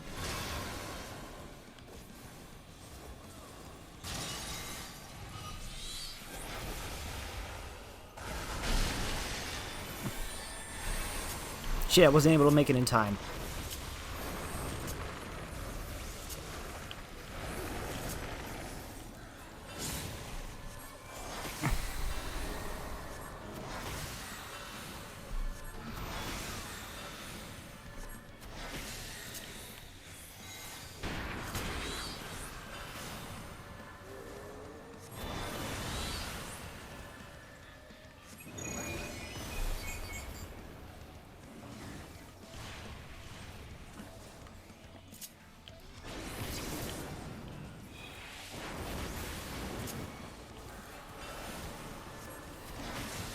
Oh god.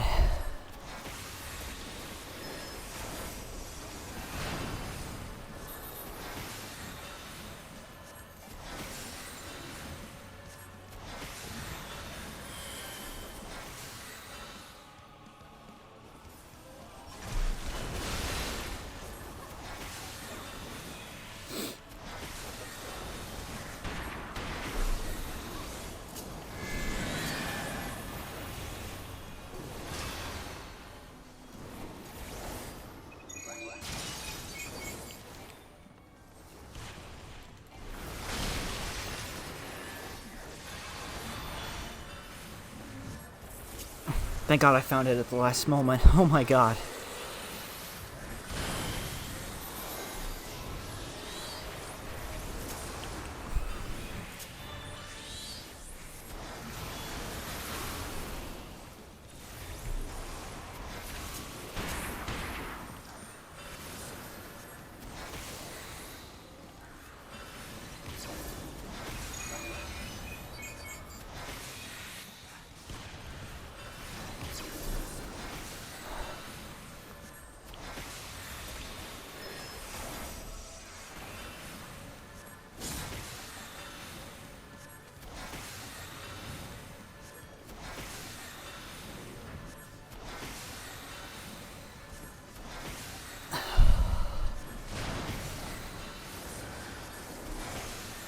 My brain's just a puddle on the floor now.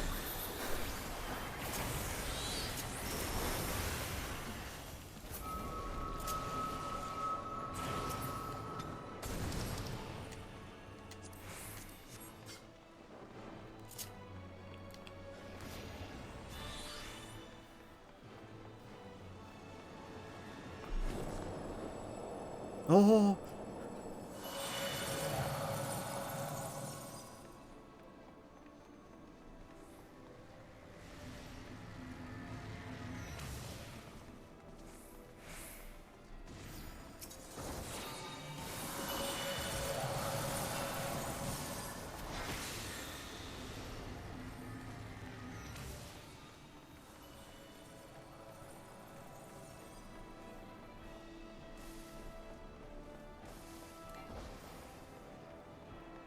Are we done dragging them around?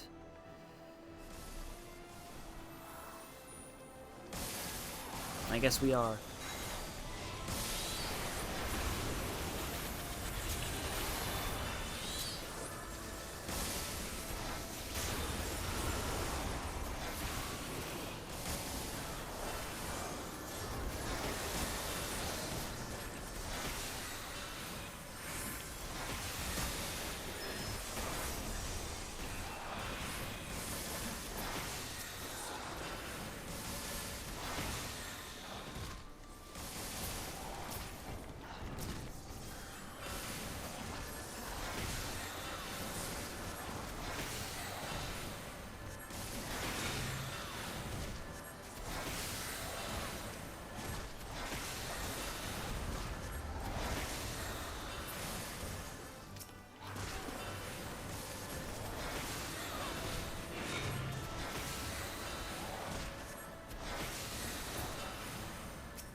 Feel your spirit.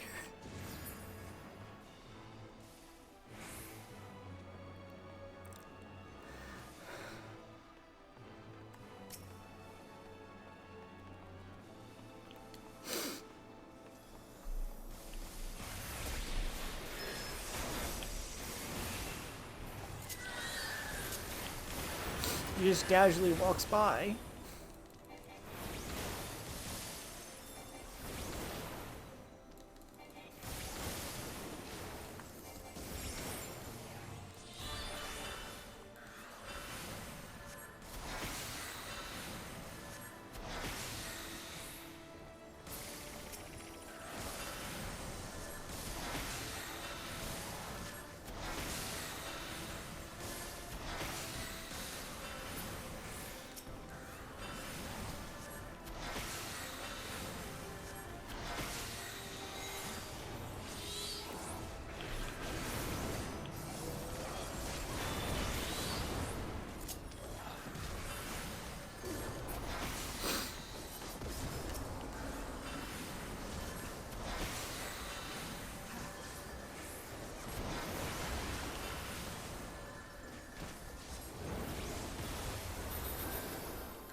Nothing of casting so far in this. Oh god, here's the final boss. Who is it? Who could possibly?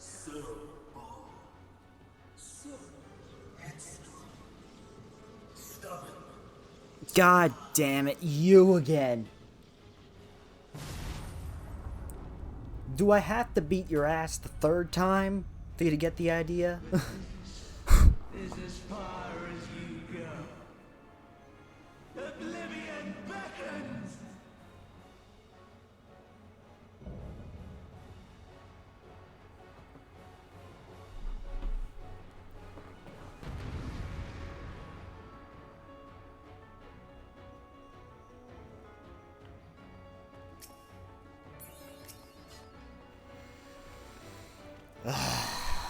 I don't know about you guys, but I feel like slurring. But this is my favorite by far. I'm sure it is.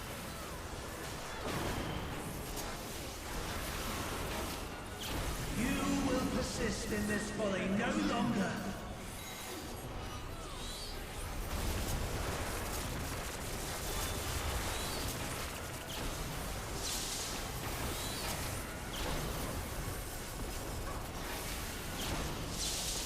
The stage is set.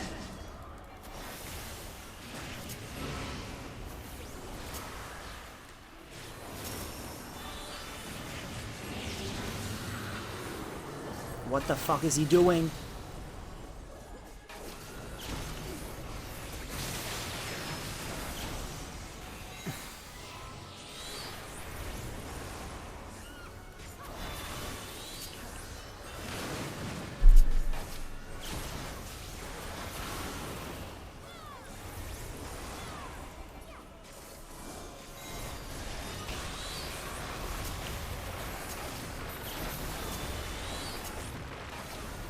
Eat my tiny bastard.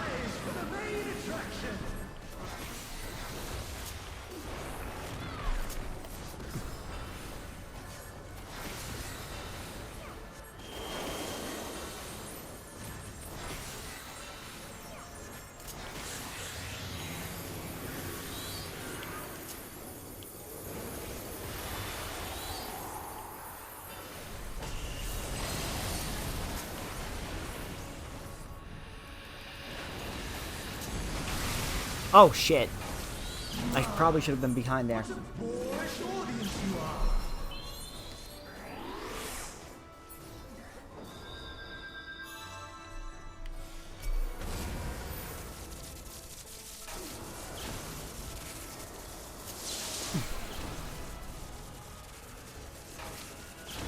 Oh, I see how this works. Okay.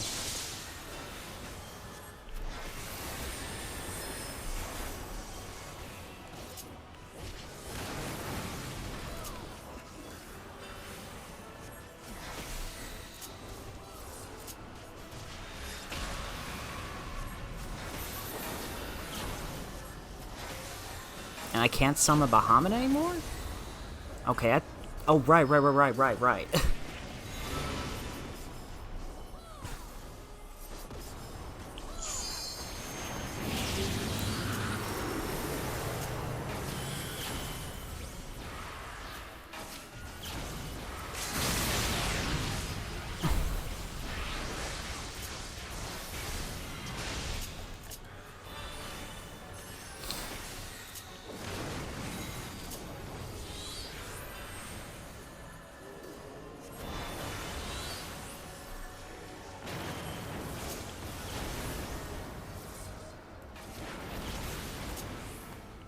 Amon!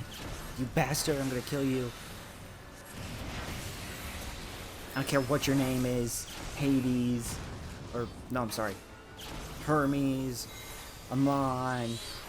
Fucking Fandaniel. I don't give a fuck right now.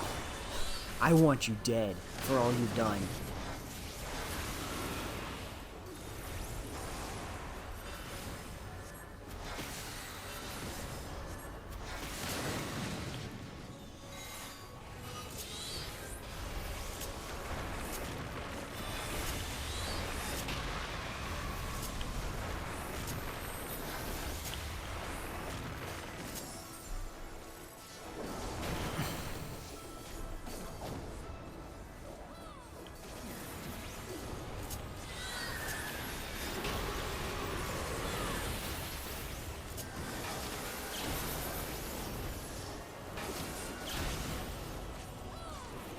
How weird is it that he came to the same conclusion about the world, the universe twice?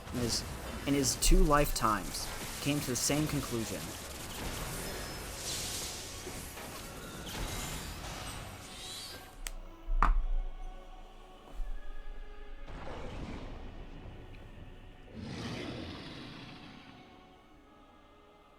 Lies! All lies! Your dreams, your hopes, your futures, delusions and lies!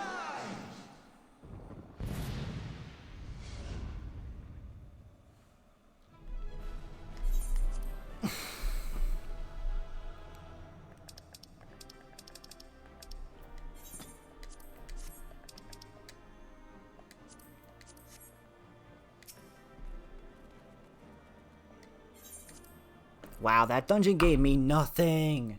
Gave me nothing in return.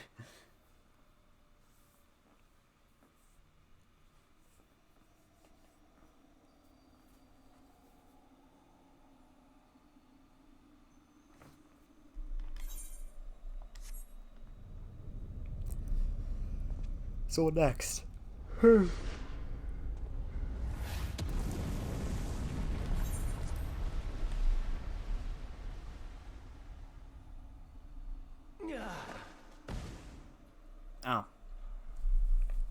My very essence begins to wane. Sweet, sweet agony.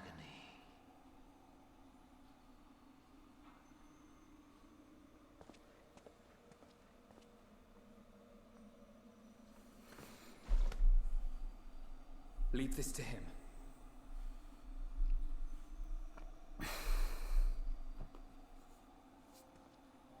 Come to deal the coup de grace. Good. Watching you struggle against the inevitable is bad comedy. Erase me from existence, soul and all. You're a joker. I used to feel bad for you.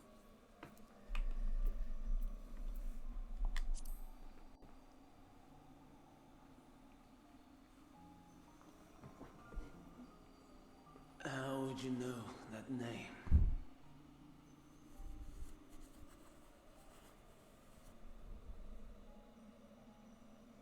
Am I really gonna explain all that?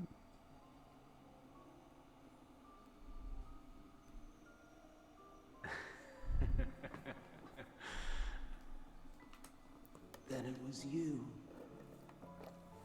Delpis. With Emmett Suck. The final pieces fall into place.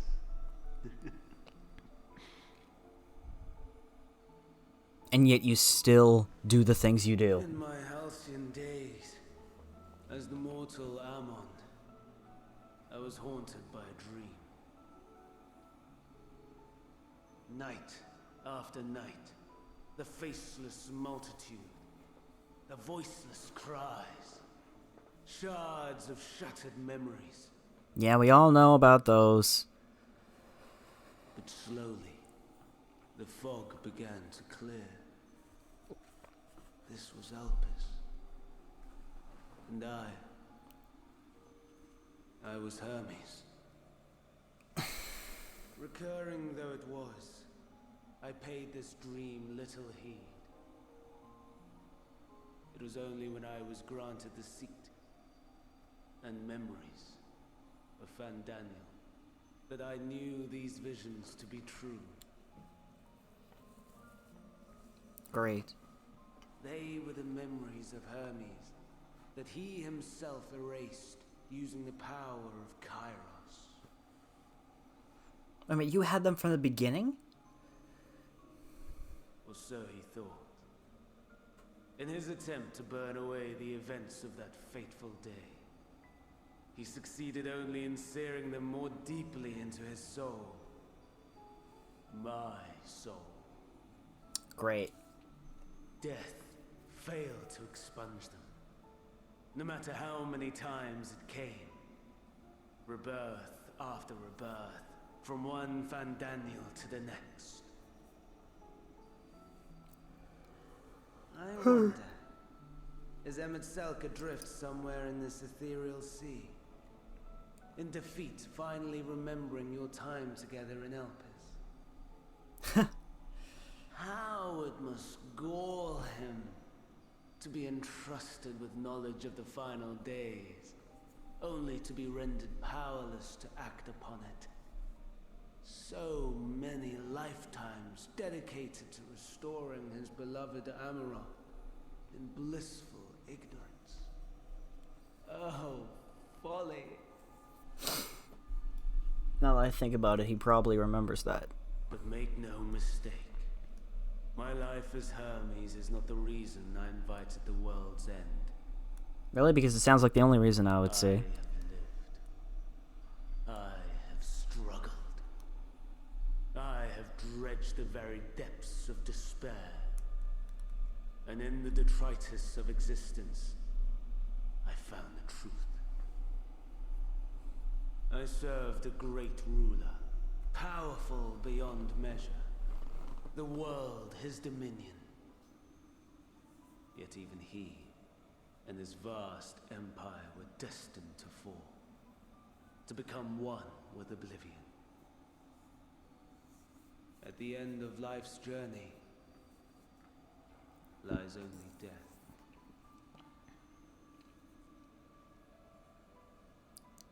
So I ask you, why live at all?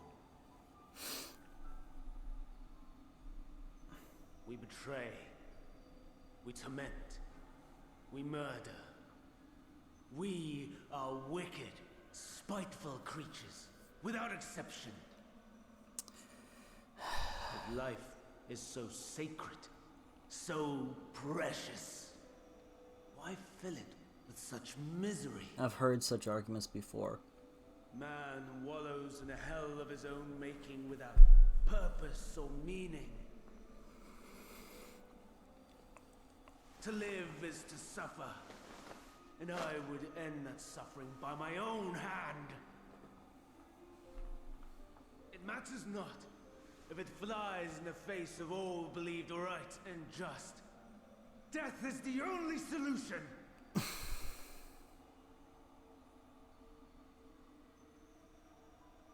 That is my truth, my answer to the question, and yet, even as the words pass my lips, I am filled with doubt. Has my search reached its end? What?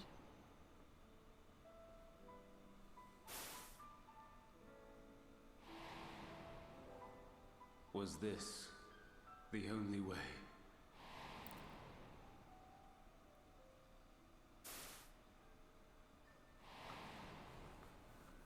After all these years.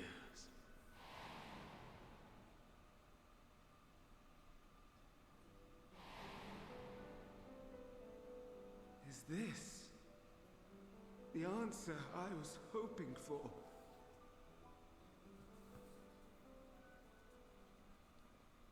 The lamentations of the damned. How it vexes me to see your conviction falter at the last. Oh, fuck you, whoever you are. Still clinging to existence, I see. You, who champion death so fervently, unwilling to Oh accept my your god, I just realized. Oh, go away, please. Take the both of you with you and fuck off, please. We prisoners to men, watching as the world turns. And take Xenos with you while you're at it. Though unlike me, you will be spared the ignominy of having your corpse made a puppet, dancing to a Yep, it's him. Is that Arceus? How very astute.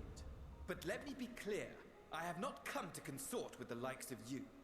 Neither have I. I hope to never see your face again. Nor have I come to bemoan the state of the world following my untimely demise. In fact, I delight in mankind's downfall and the anguish it brings the savior of the savages. Wow. If I Wow. played some small part in the chaos, all the better. Not that I was in any position to resist. But to be made accomplice to the betrayal of Lord Xenos. Ah, that's what it is. That's the thing that everything ultimately comes down to. Deaths to exact my vengeance.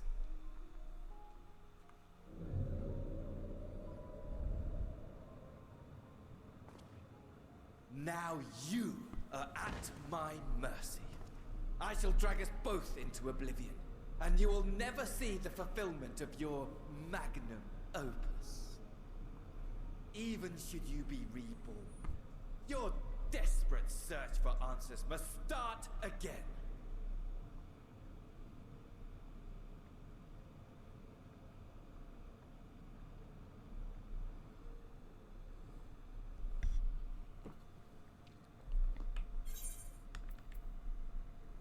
Next time we will find the answer together. Even here, even now, you have every right to hate me. For the fool I was, for the monster I became. But I will not beg forgiveness. The tale of Hermes, the man who knew so much, yet understood so little, ends here.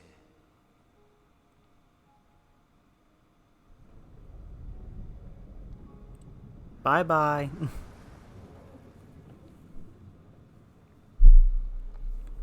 You joining?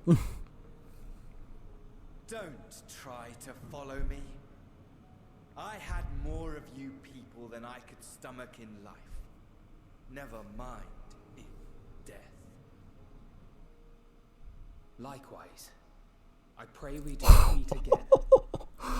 Alphino, oh my god. You had better hope not.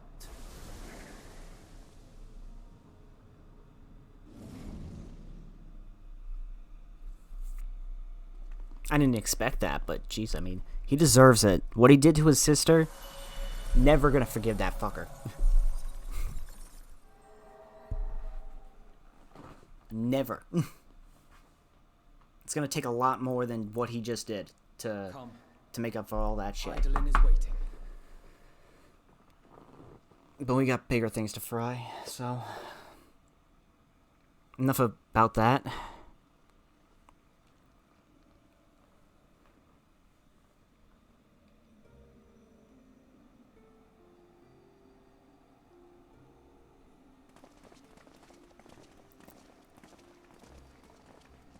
Oh my god. I think I know where we are. This is...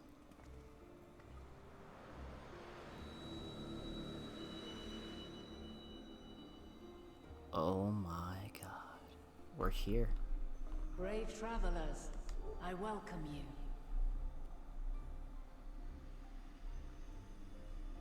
Vana, hi. You're, looking a little bit different there.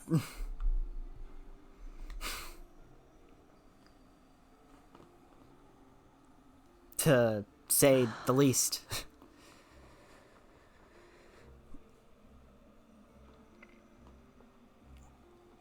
I see. Thou didst journey unto Elpis. And now... I see what, Skyro was saying about, Vana. Before I was like, I don't get it. Now I get it.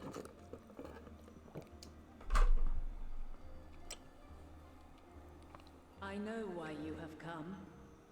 Yet I would hear you speak your reasons all the same.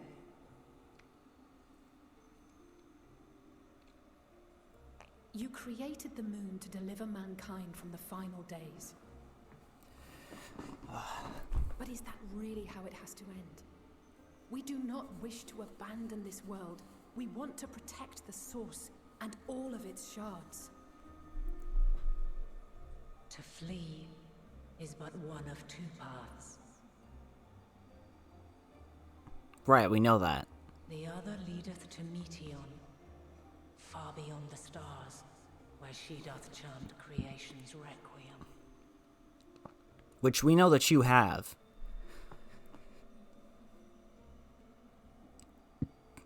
Her domain is formed of dynamis, pure, absolute. Where emotion and memory govern all, ether will avail you naught. Right. Meteon hath gathered the pain and despair of countless stars, and to go unprepared is to go unto your doom.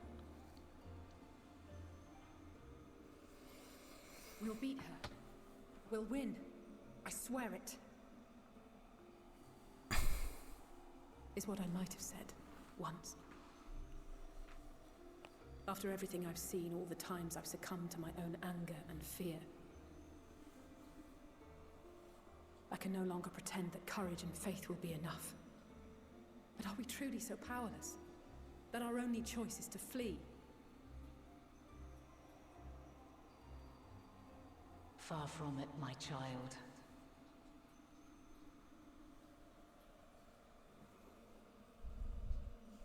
Long ago, the inhabitants of myriad stars, many more prosperous than Atheris, sought to free their worlds from life's woes. Sorrow and anger, conflict and hostility, despair, and even death itself. Yeah. But as Meteon reported, every attempt ended in failure. Darkness abideth within every living being and can never be cast out. Neither reason nor faith can challenge this immutable truth. Yes. To live is to suffer. And in suffering, find strength and purpose and hope.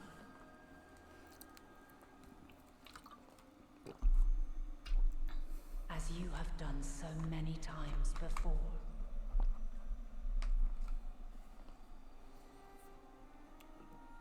Thou dost pursue an impossible dream, yet knowing this, you pursue it nevertheless. And thou hast learned to depend on others as they do thee. Oh god, she's gonna comment on everybody's arc up to this point. Thy yearning for the power to save the powerless hath ever driven thee to greater heights. Thou hast grown strong. Yeah, there's really not that much to say about it, I'll say. Though those closest to thee no longer walketh by thy side, their love remaineth thy guiding light. Aww. For duty's sake, thou hast been bound by truths unutterable time and time again. Yet thy heart hath never wavered, as thy companions will attest. In thy pursuit of mysteries great, all thou believest is brought into question. Undaunted, thy thirst for knowledge remaineth unquenched. Okay, great. So in other words, you're not done with your arc yet. The fires of hatred that once burned in thy heart burneth no more. From their ashes doth spring the light of love, warm and pure. Yep. As witness to black calamity, thou despaired at man's helplessness. Resolved, thou didst unite a distant world on the brink of collapse.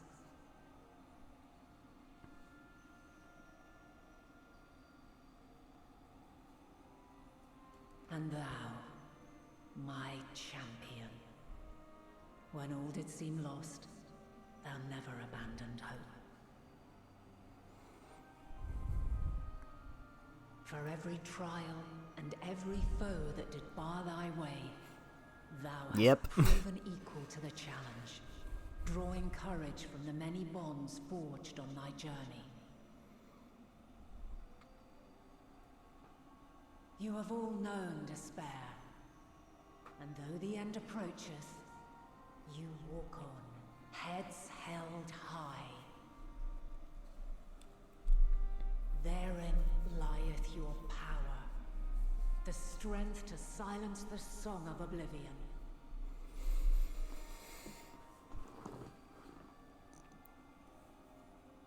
Then there is a means to confront her. Yes, if you should prove yourselves worthy. Oh. Hark!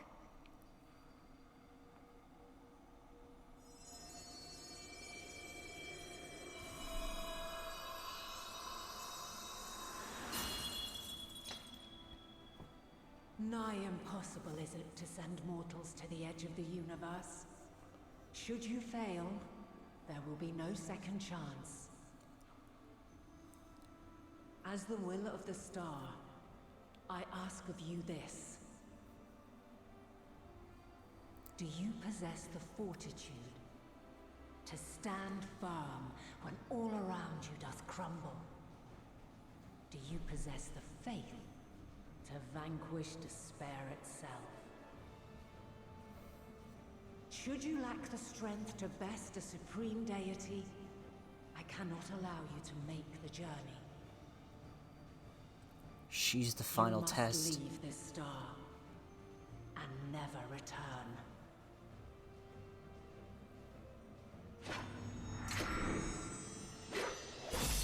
Prepare yourselves. Prove ourselves worthy, eh? Sounds straightforward enough. Looks Justinian's in. Aye. No room for confusion there. In any case, we've come too far to back down now. I am of the same mind. What power I have, I shall bring to bear. The three of you seem to be forgetting who we're up against. It's not every day we battle a divine being of untold power. Well, not quite every day. Do try not to get underfoot. Needless to say, there'll be no margin for error. Of course you say yes, Yishtol. Let us hold nothing back. For the people of this world and those beyond the rift.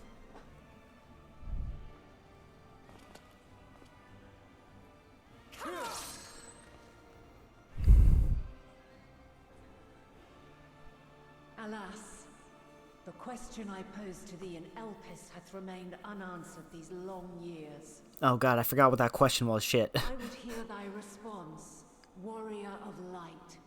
Shouldst thou emerge victorious?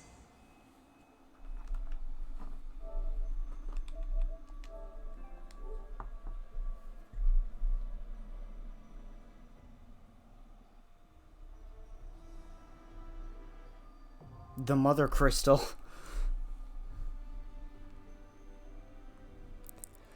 During this quest, when using the trust system scenario mode, you could... They made trust for this?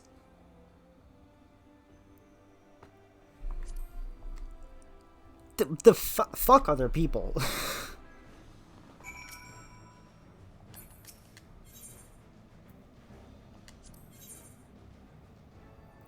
Oh my god. First of all, I just want to do something.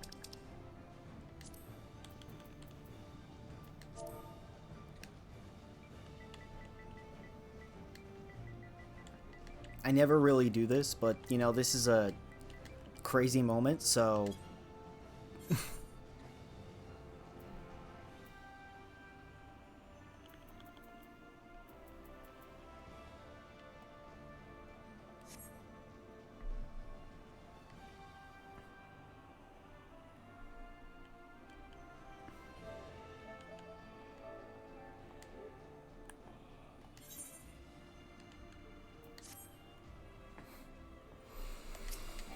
Alright, let's get started.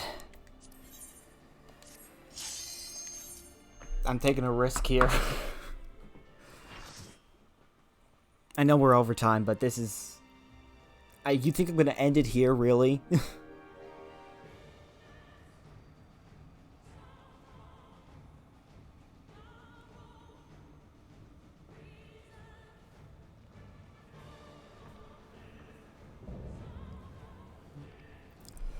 Oh boy, I theorized about this. I theorized about this a while ago. Lots of people said, oh, just Zodiac. Nah. The last of my kind shall test thee. Come, prove thy worth.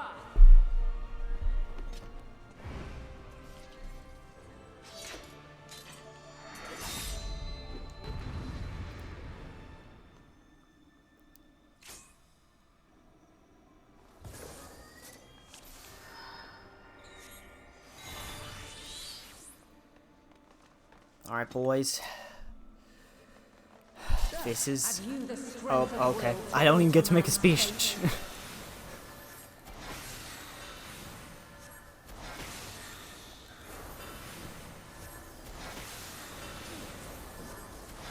will hurt.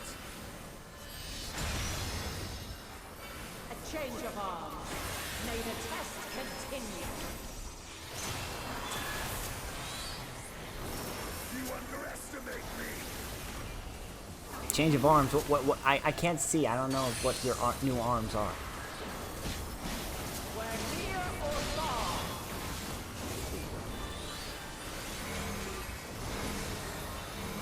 Thank you, Alpha now. And now this. Now what?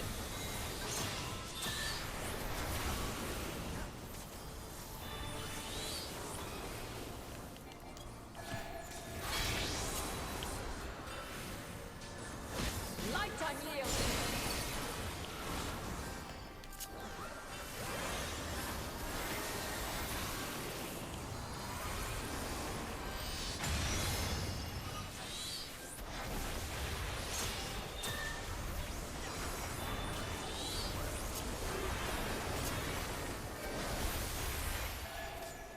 I mean, Ishtal was a caster, so she probably knows where she's going. That's why I'm following her.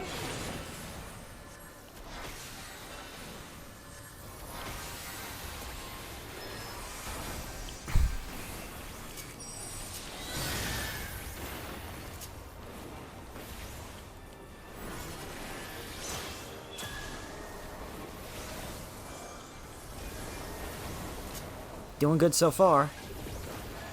Don't want to jinx it, though.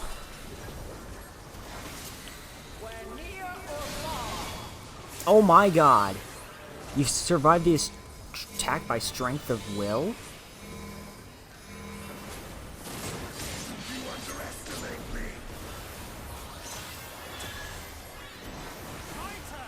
Hold still.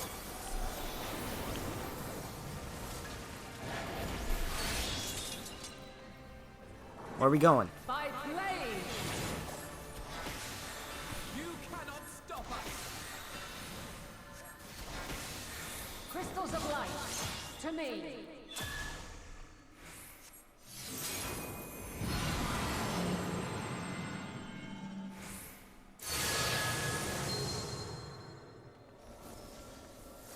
Oh my god.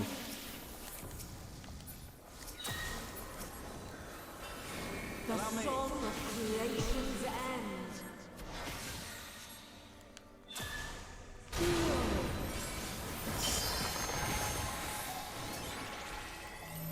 The sorrow at hope's demise. Think. Oh my god, the official answer. Find your way in the darkness.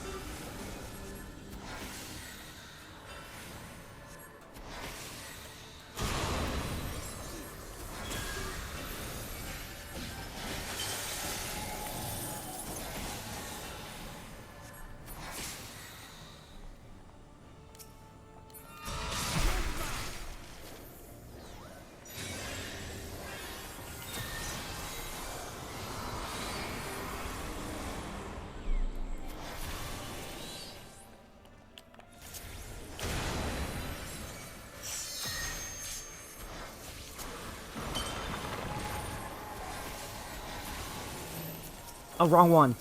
I'm hitting the wrong one.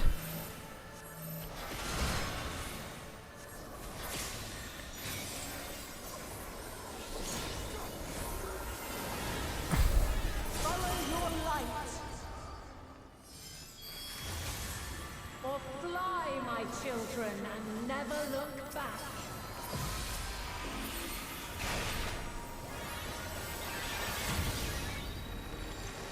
Oh my god.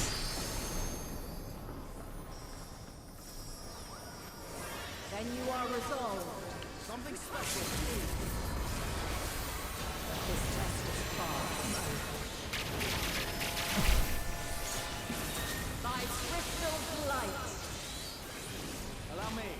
I will not hold back.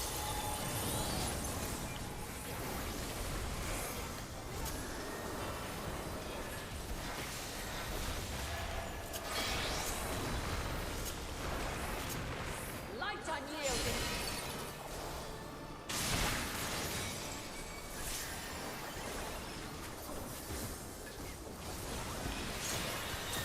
Refulgence eternal. Can I even die in this fight? You underestimate me.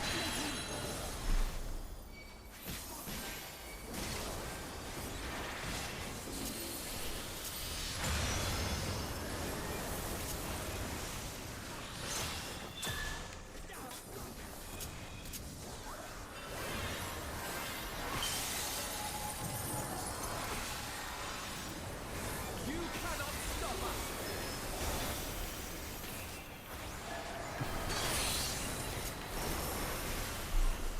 We're near or far. No!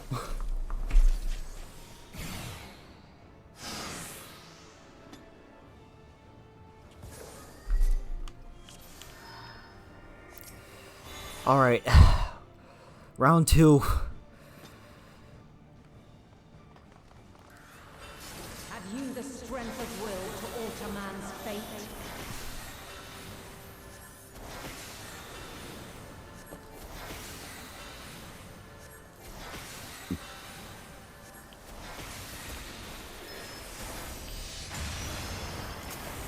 A change of arms. May the test continue. Hold still. Underestimate me. Sounds like we do. We're near or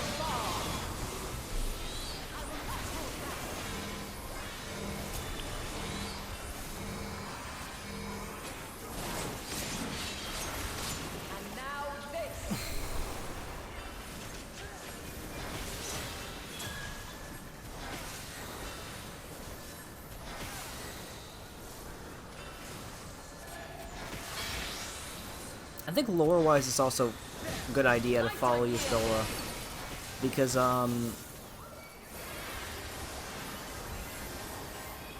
Y'shtola can actually see ether and how it pulses, so she could probably figure out where she's going to attack and when before we even do it, so that's probably why she's moving the way she does.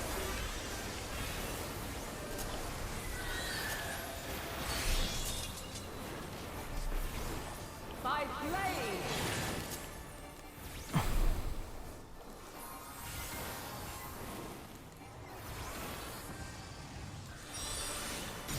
That's my reasoning for it, at least.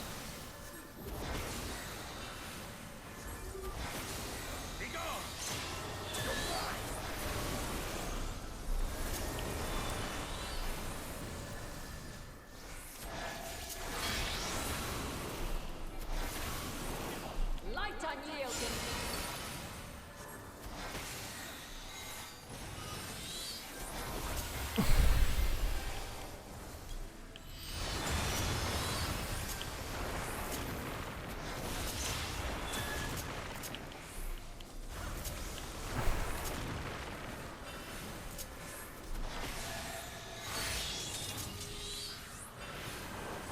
By blade!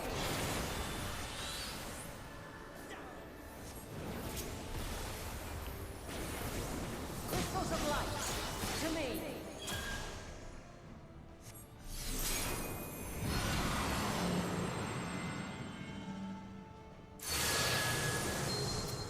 You cannot stop us! Here!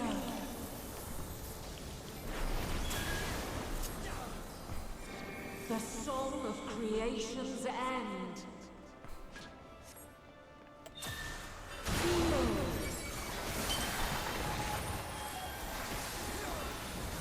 The sorrow at hope's demise! Think! I have you! Find your way in the darkness!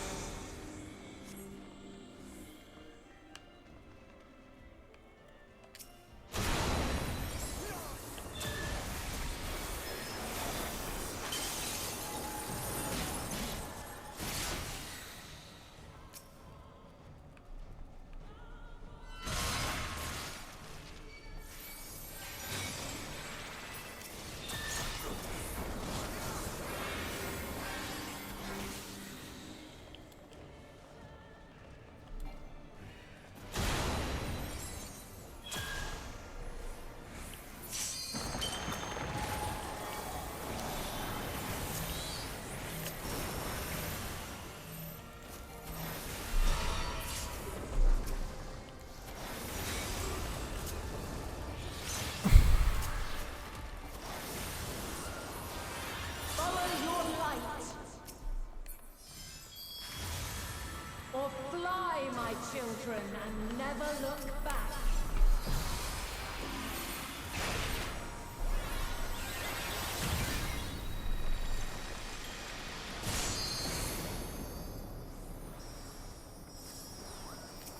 Then you are resolved. Away with you! Attack! By crystal light!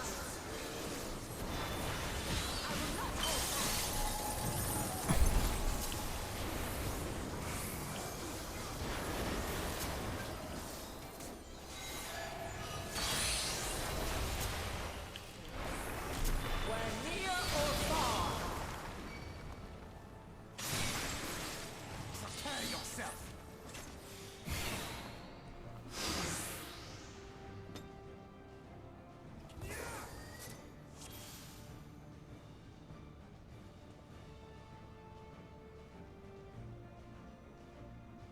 I don't know if I can do it like this. I don't. I want to.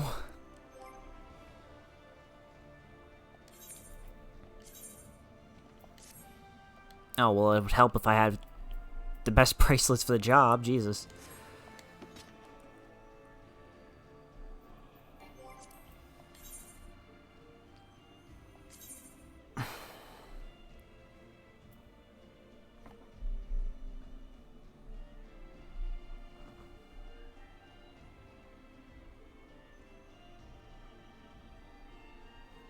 Yeah, we'll grab a party, I guess. I'm disappointed in myself. I tried my best, guys. I'm sorry.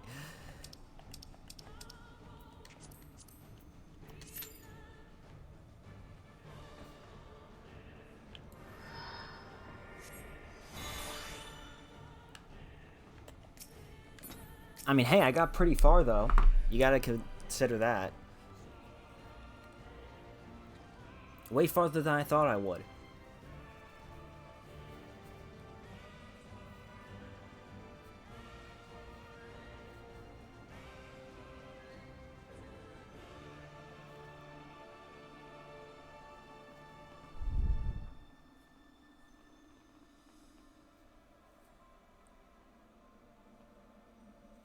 I just want to get this complete by the end of tonight, you know?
Come on, come on, come on, come on.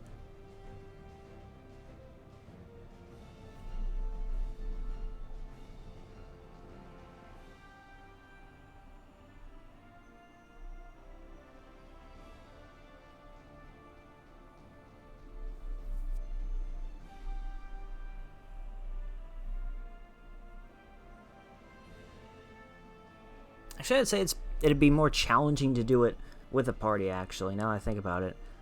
Because it's like 1, 2, 3, 4 people versus all these people.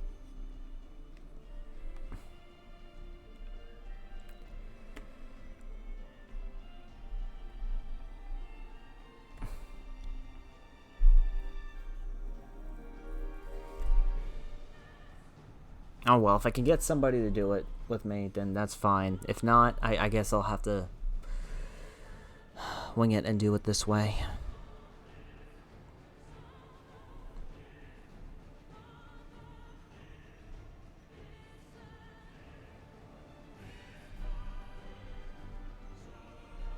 Did it just change to 4? I guess never mind then. Same either way.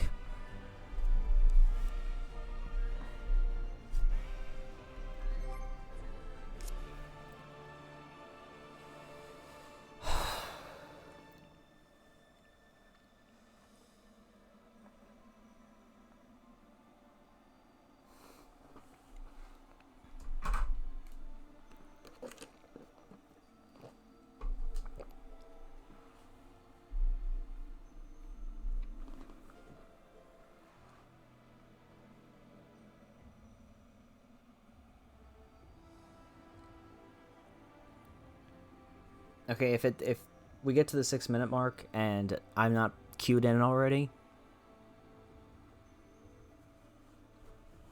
then we'll go back to the trust, okay? Fair compromise? Fair compromise.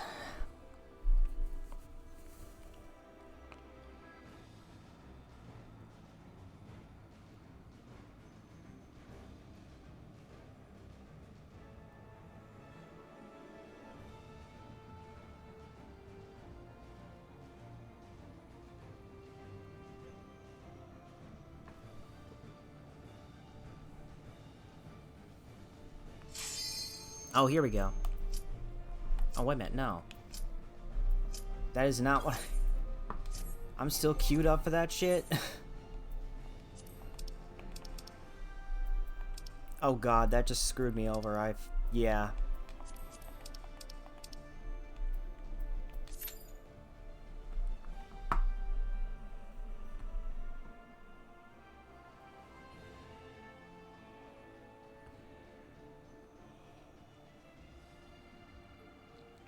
I don't like doing that either.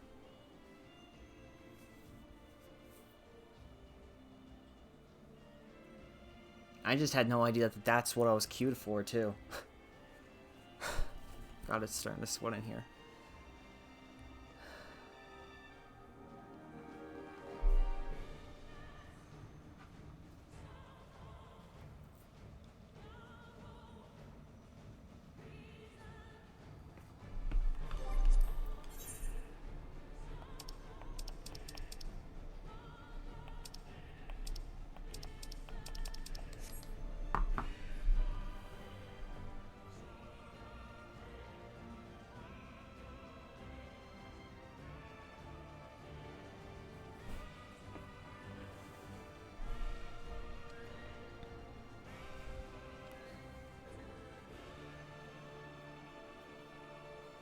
But yeah, same thing applies. 6 minutes. If it's not done by 6, we'll go back to the party, to the trust, and we'll try and figure out a way to get through that blast, because that blast is a pain in the ass, man.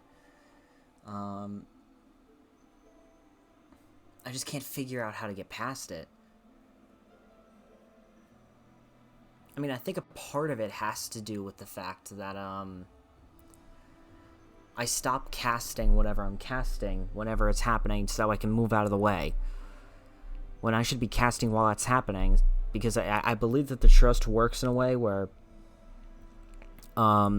if you stop doing anything, the other people around you stop doing things. So it's like, if you have to hit the boss no matter what. Otherwise, they're just gonna not cast anything. They're not gonna do any movements against the enemy, which it's an annoying technique, but it's true, and it's the only way they could make it work.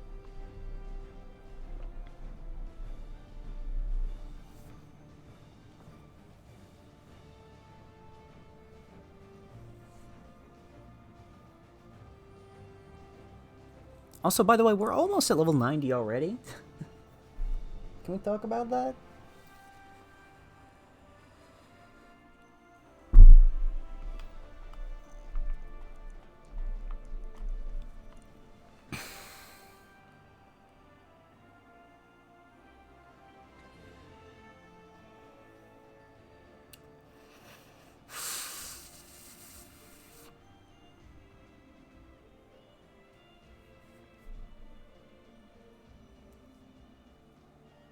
I'm just so tempted to just do it again.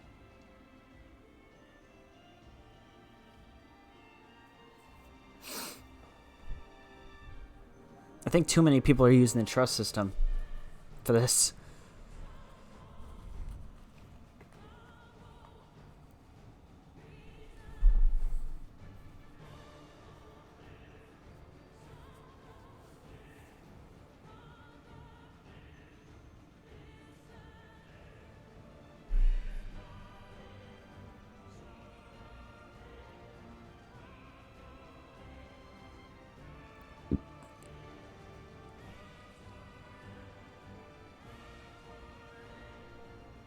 Come on.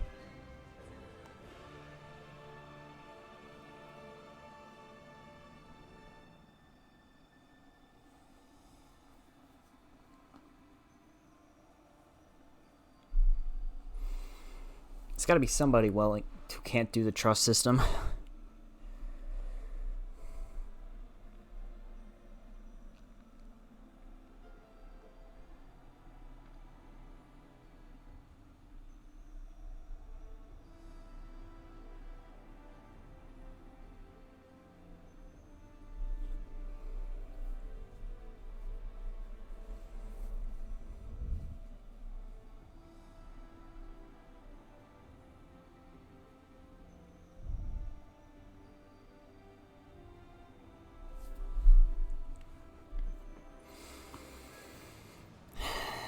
Yeah, the likelihood of it being 6 minutes is highly unlikely, but who knows? Still a minute left.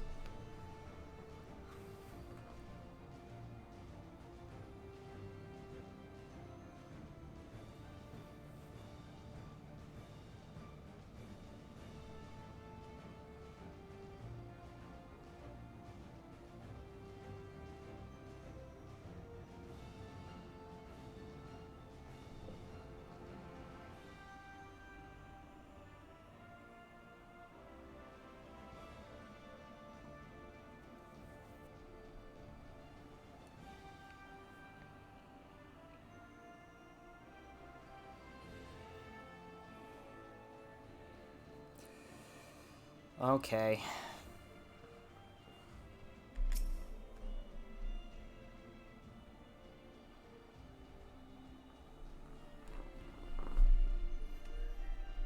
I'm preparing to exit now.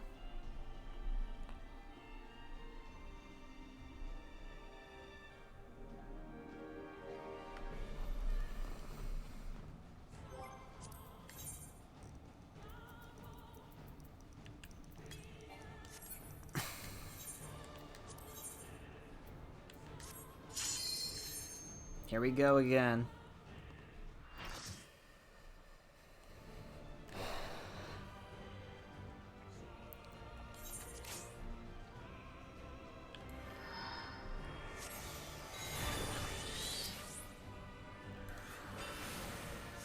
Have you the strength of will to alter man's fate?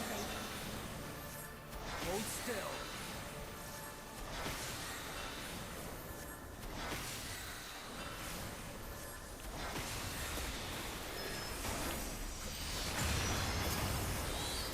A change of arms. May the test continue.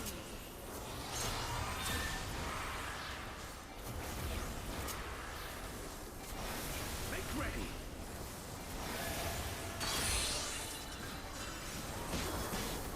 We're near or far.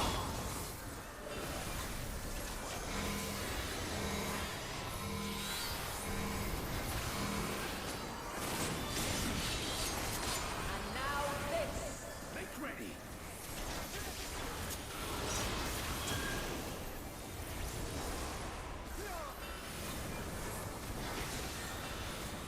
Come on. Light unyielding.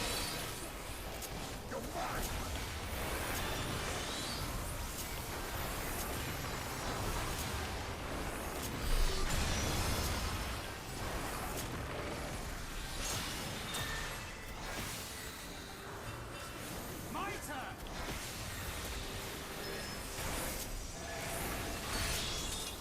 Eat my further ruin. By blade. Something special for you.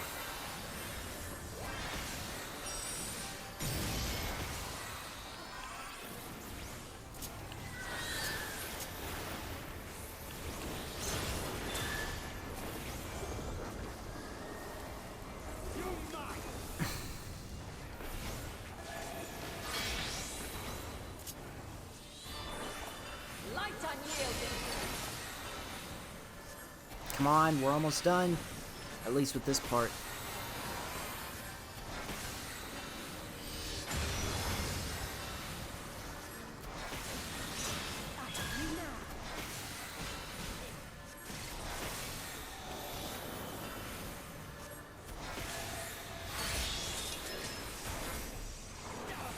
By blade.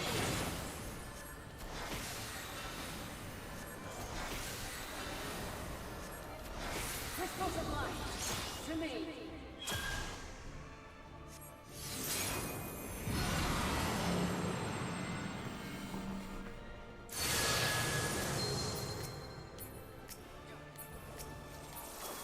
Here.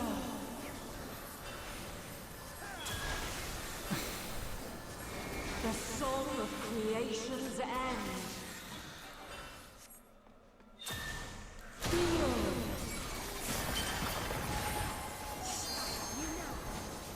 The sorrow at hope's demise.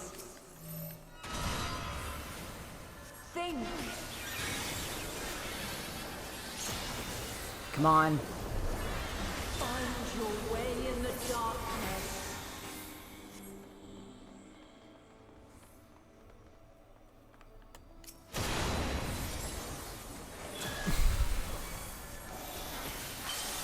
Hold still.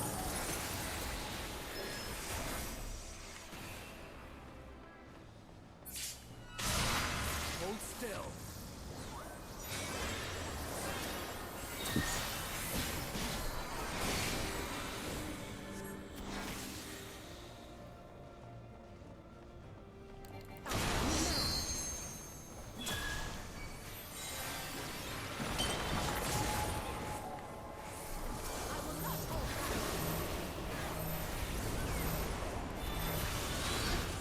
Blow it up.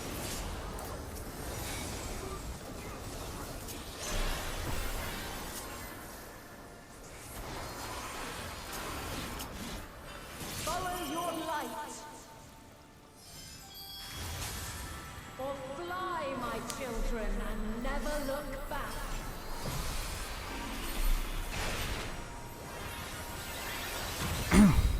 Alright, it's the portion after this that I always get messed up on. Then you are resolved. This test is far from over. My crystal's light. Let's give them a show.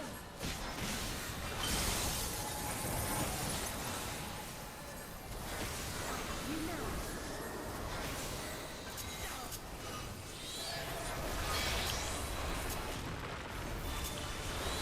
Light unyielding.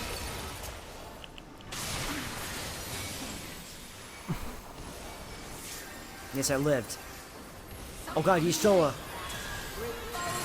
Eternal. Allow me.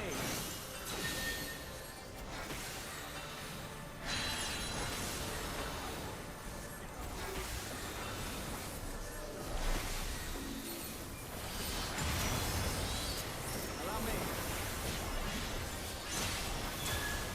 You're mine. Hold still.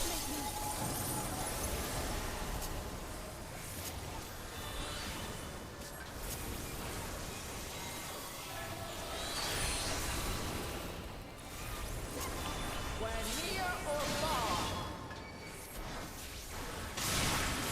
God damn it.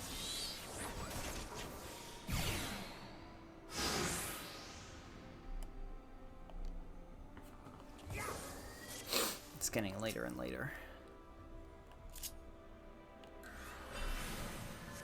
Have you the strength of will to alter man's fate? I do, it's just this fucking thing, man. I'm not used to the trust system.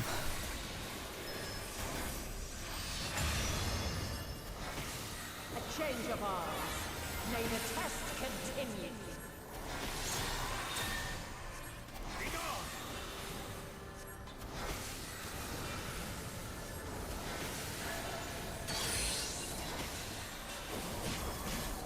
When near or far. My turn.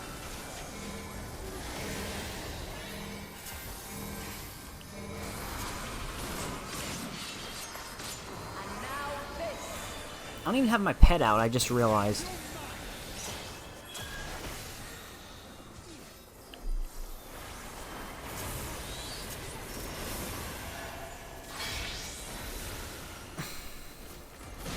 Light unyielding. I will not hold back.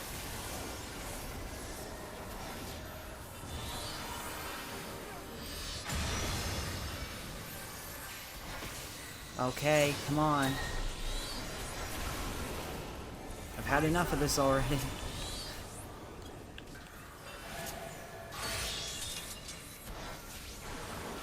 By blade. I've had enough of this, Mommy Highland, please.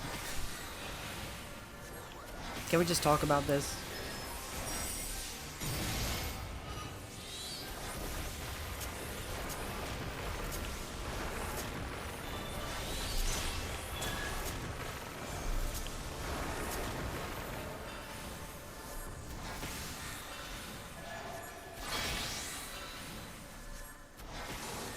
Light unyielding.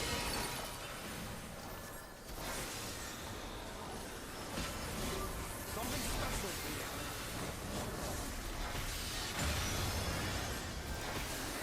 Please?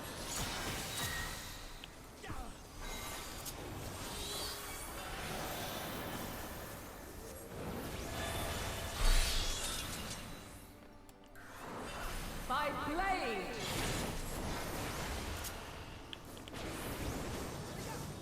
You underestimate me. Crystals of light. To me.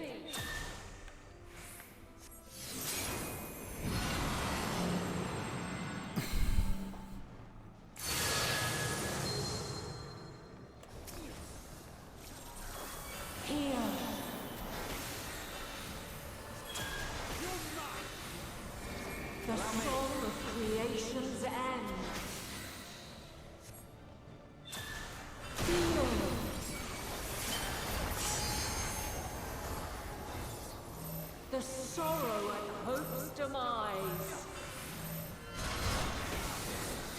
Think.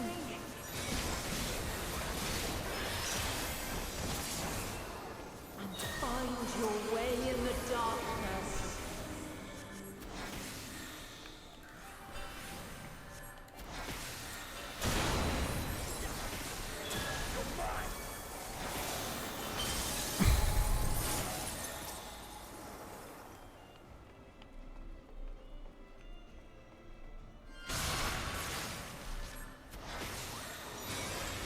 Yeah, I should have separated us. That's what I should have done.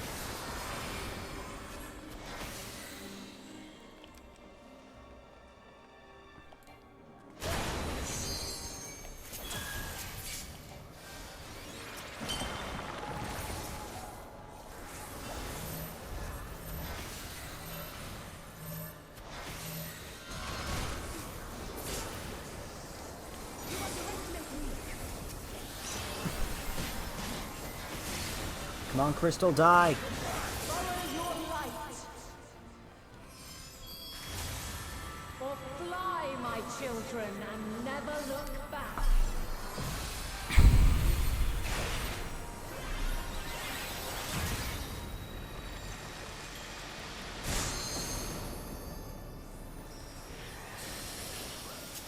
Then you are resolved. Try and stop me. This test is far from over.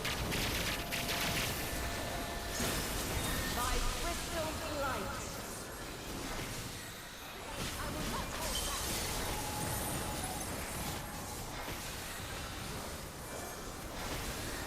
Come on!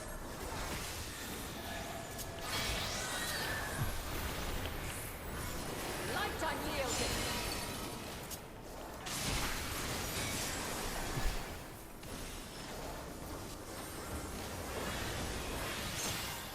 Refulgence eternal.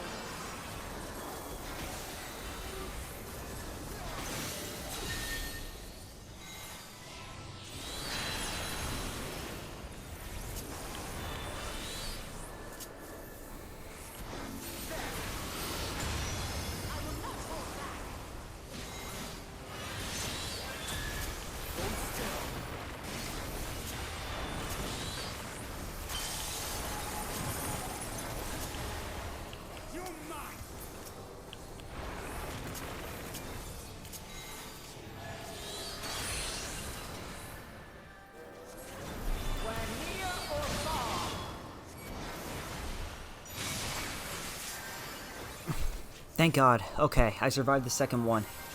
I've never done that before, so we are now in uncharted territory, ladies and gentlemen.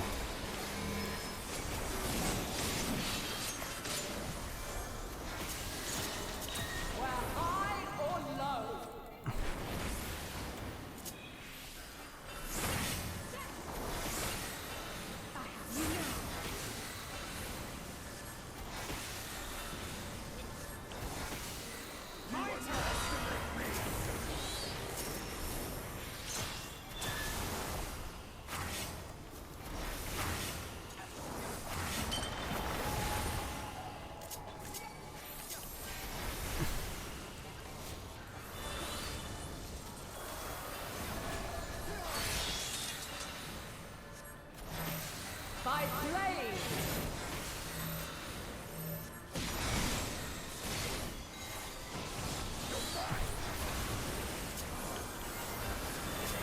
You underestimate me.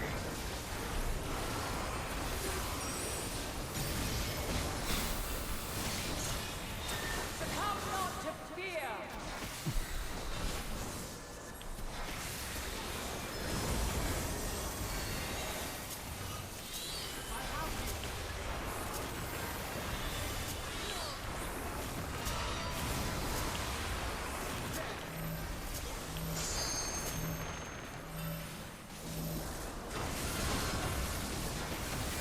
Alright, we are at... Oh my, oh my, oh my...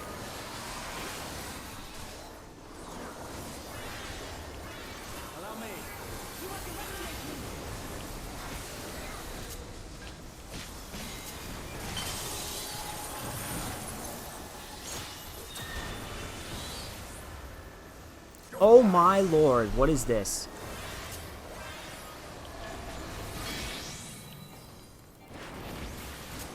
Light unyielding.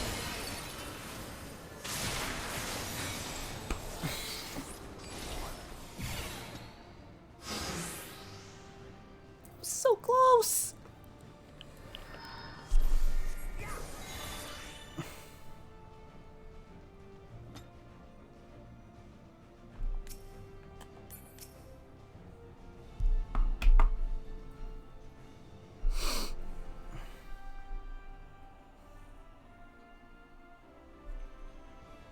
I don't think I could get any better than that. I don't think I can. But I'll try. One last time. One last time for tonight, and if I can't win, then we're gonna have to call it here. I'm sorry.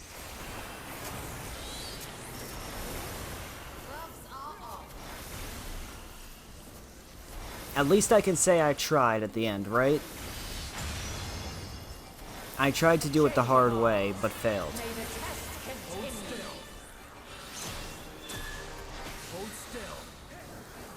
I don't know what happened that last moment, but...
Of light to me. Yo, Frosty with the raid, thank you so much, my dude. Welcome in, everybody. Welcome. I will not hold back.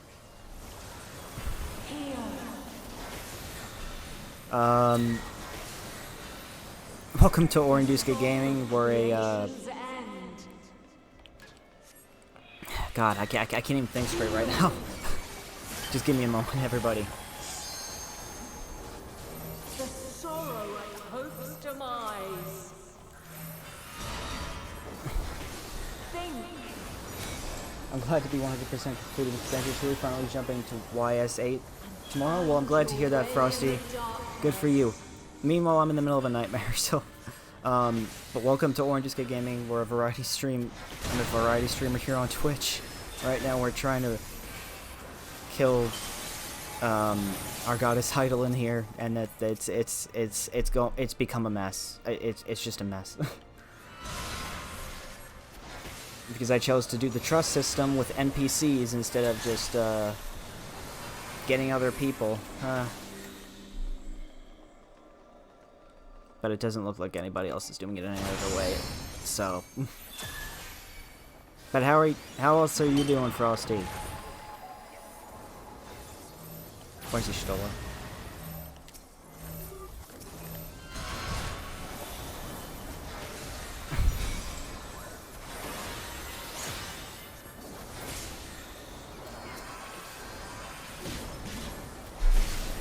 Ah. Follow your light. Or fly, my children, and never look back.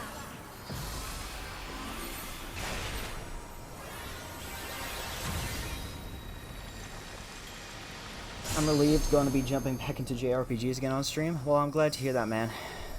Then you are resolved. Okay, we made it past the not so hard part. Now we're in the hard part. Okay.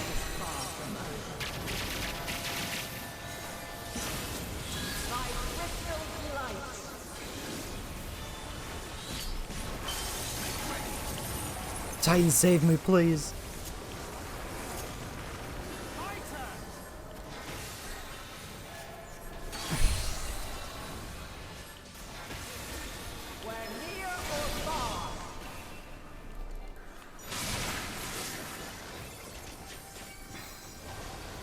Oh, thank God I survived that. Okay. I just not got to survive one more of those, and... well, two more of those, at least.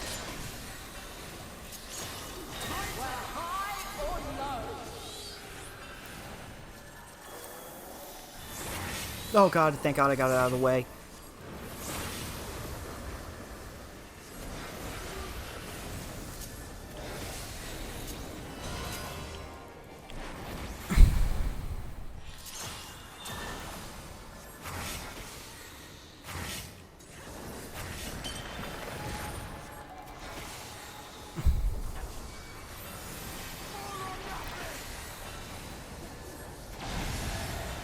Let me live. Light unyielding.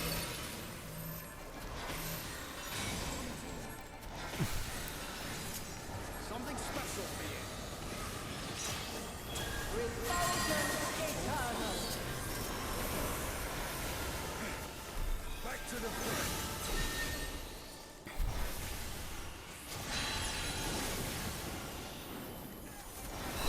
front. Die. Halfway there, come on.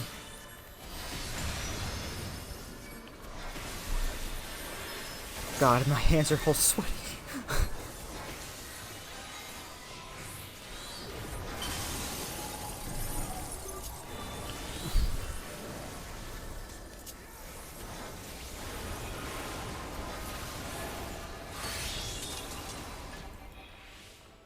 By blade.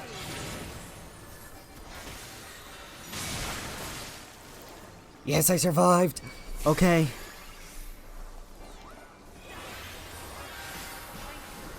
Now somebody get your soul up. Okay.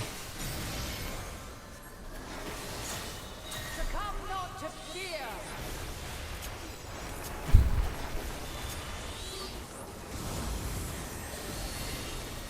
What the hell? Oh my God.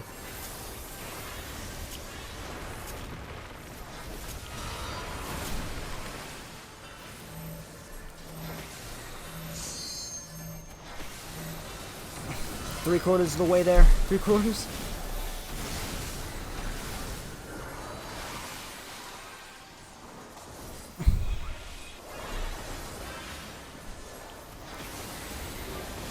Phoenix.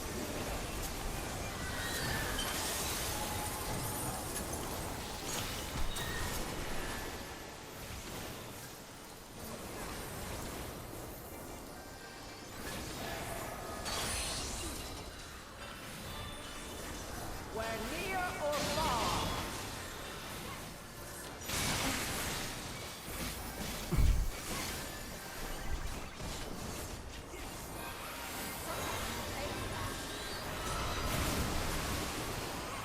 Somebody get her up quick.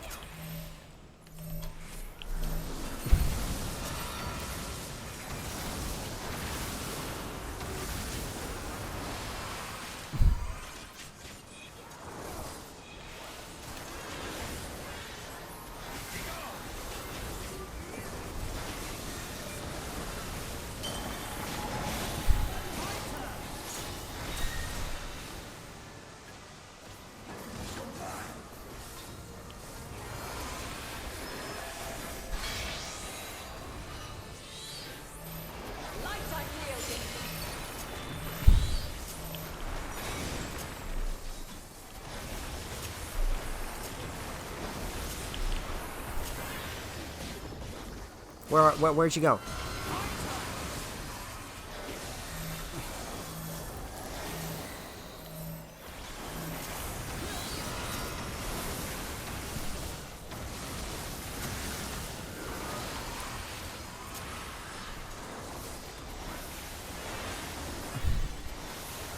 I'm dying.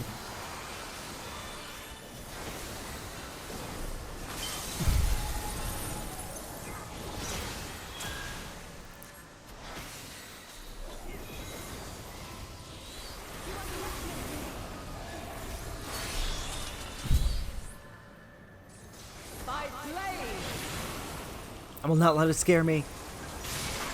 No!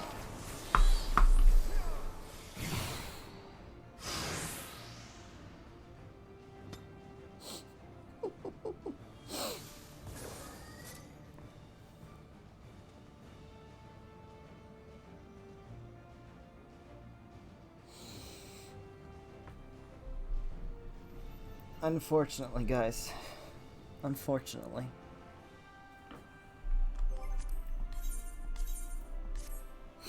I have to end it there. I know. I know. I know.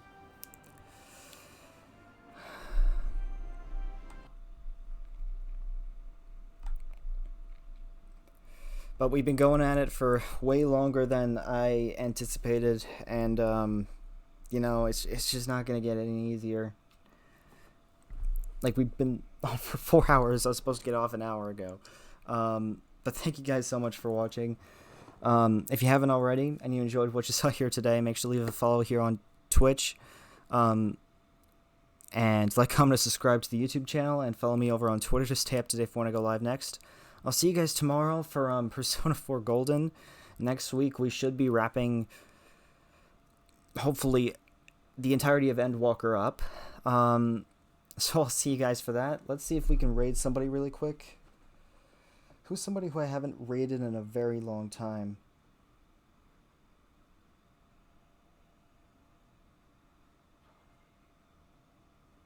Yo, Jack Aramoro, actually. I haven't raided him in God knows how long.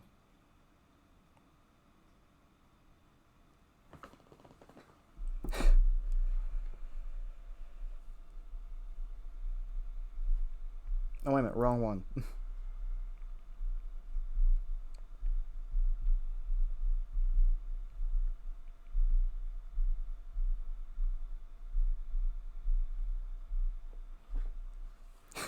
There we go, that's better. Alright, I'll see you guys next time. Shout out to Frosty again for the raid. I appreciate it, my dude. I'll see you guys. Yeah, I'll just see you tomorrow for Persona 4 Golden. Peace.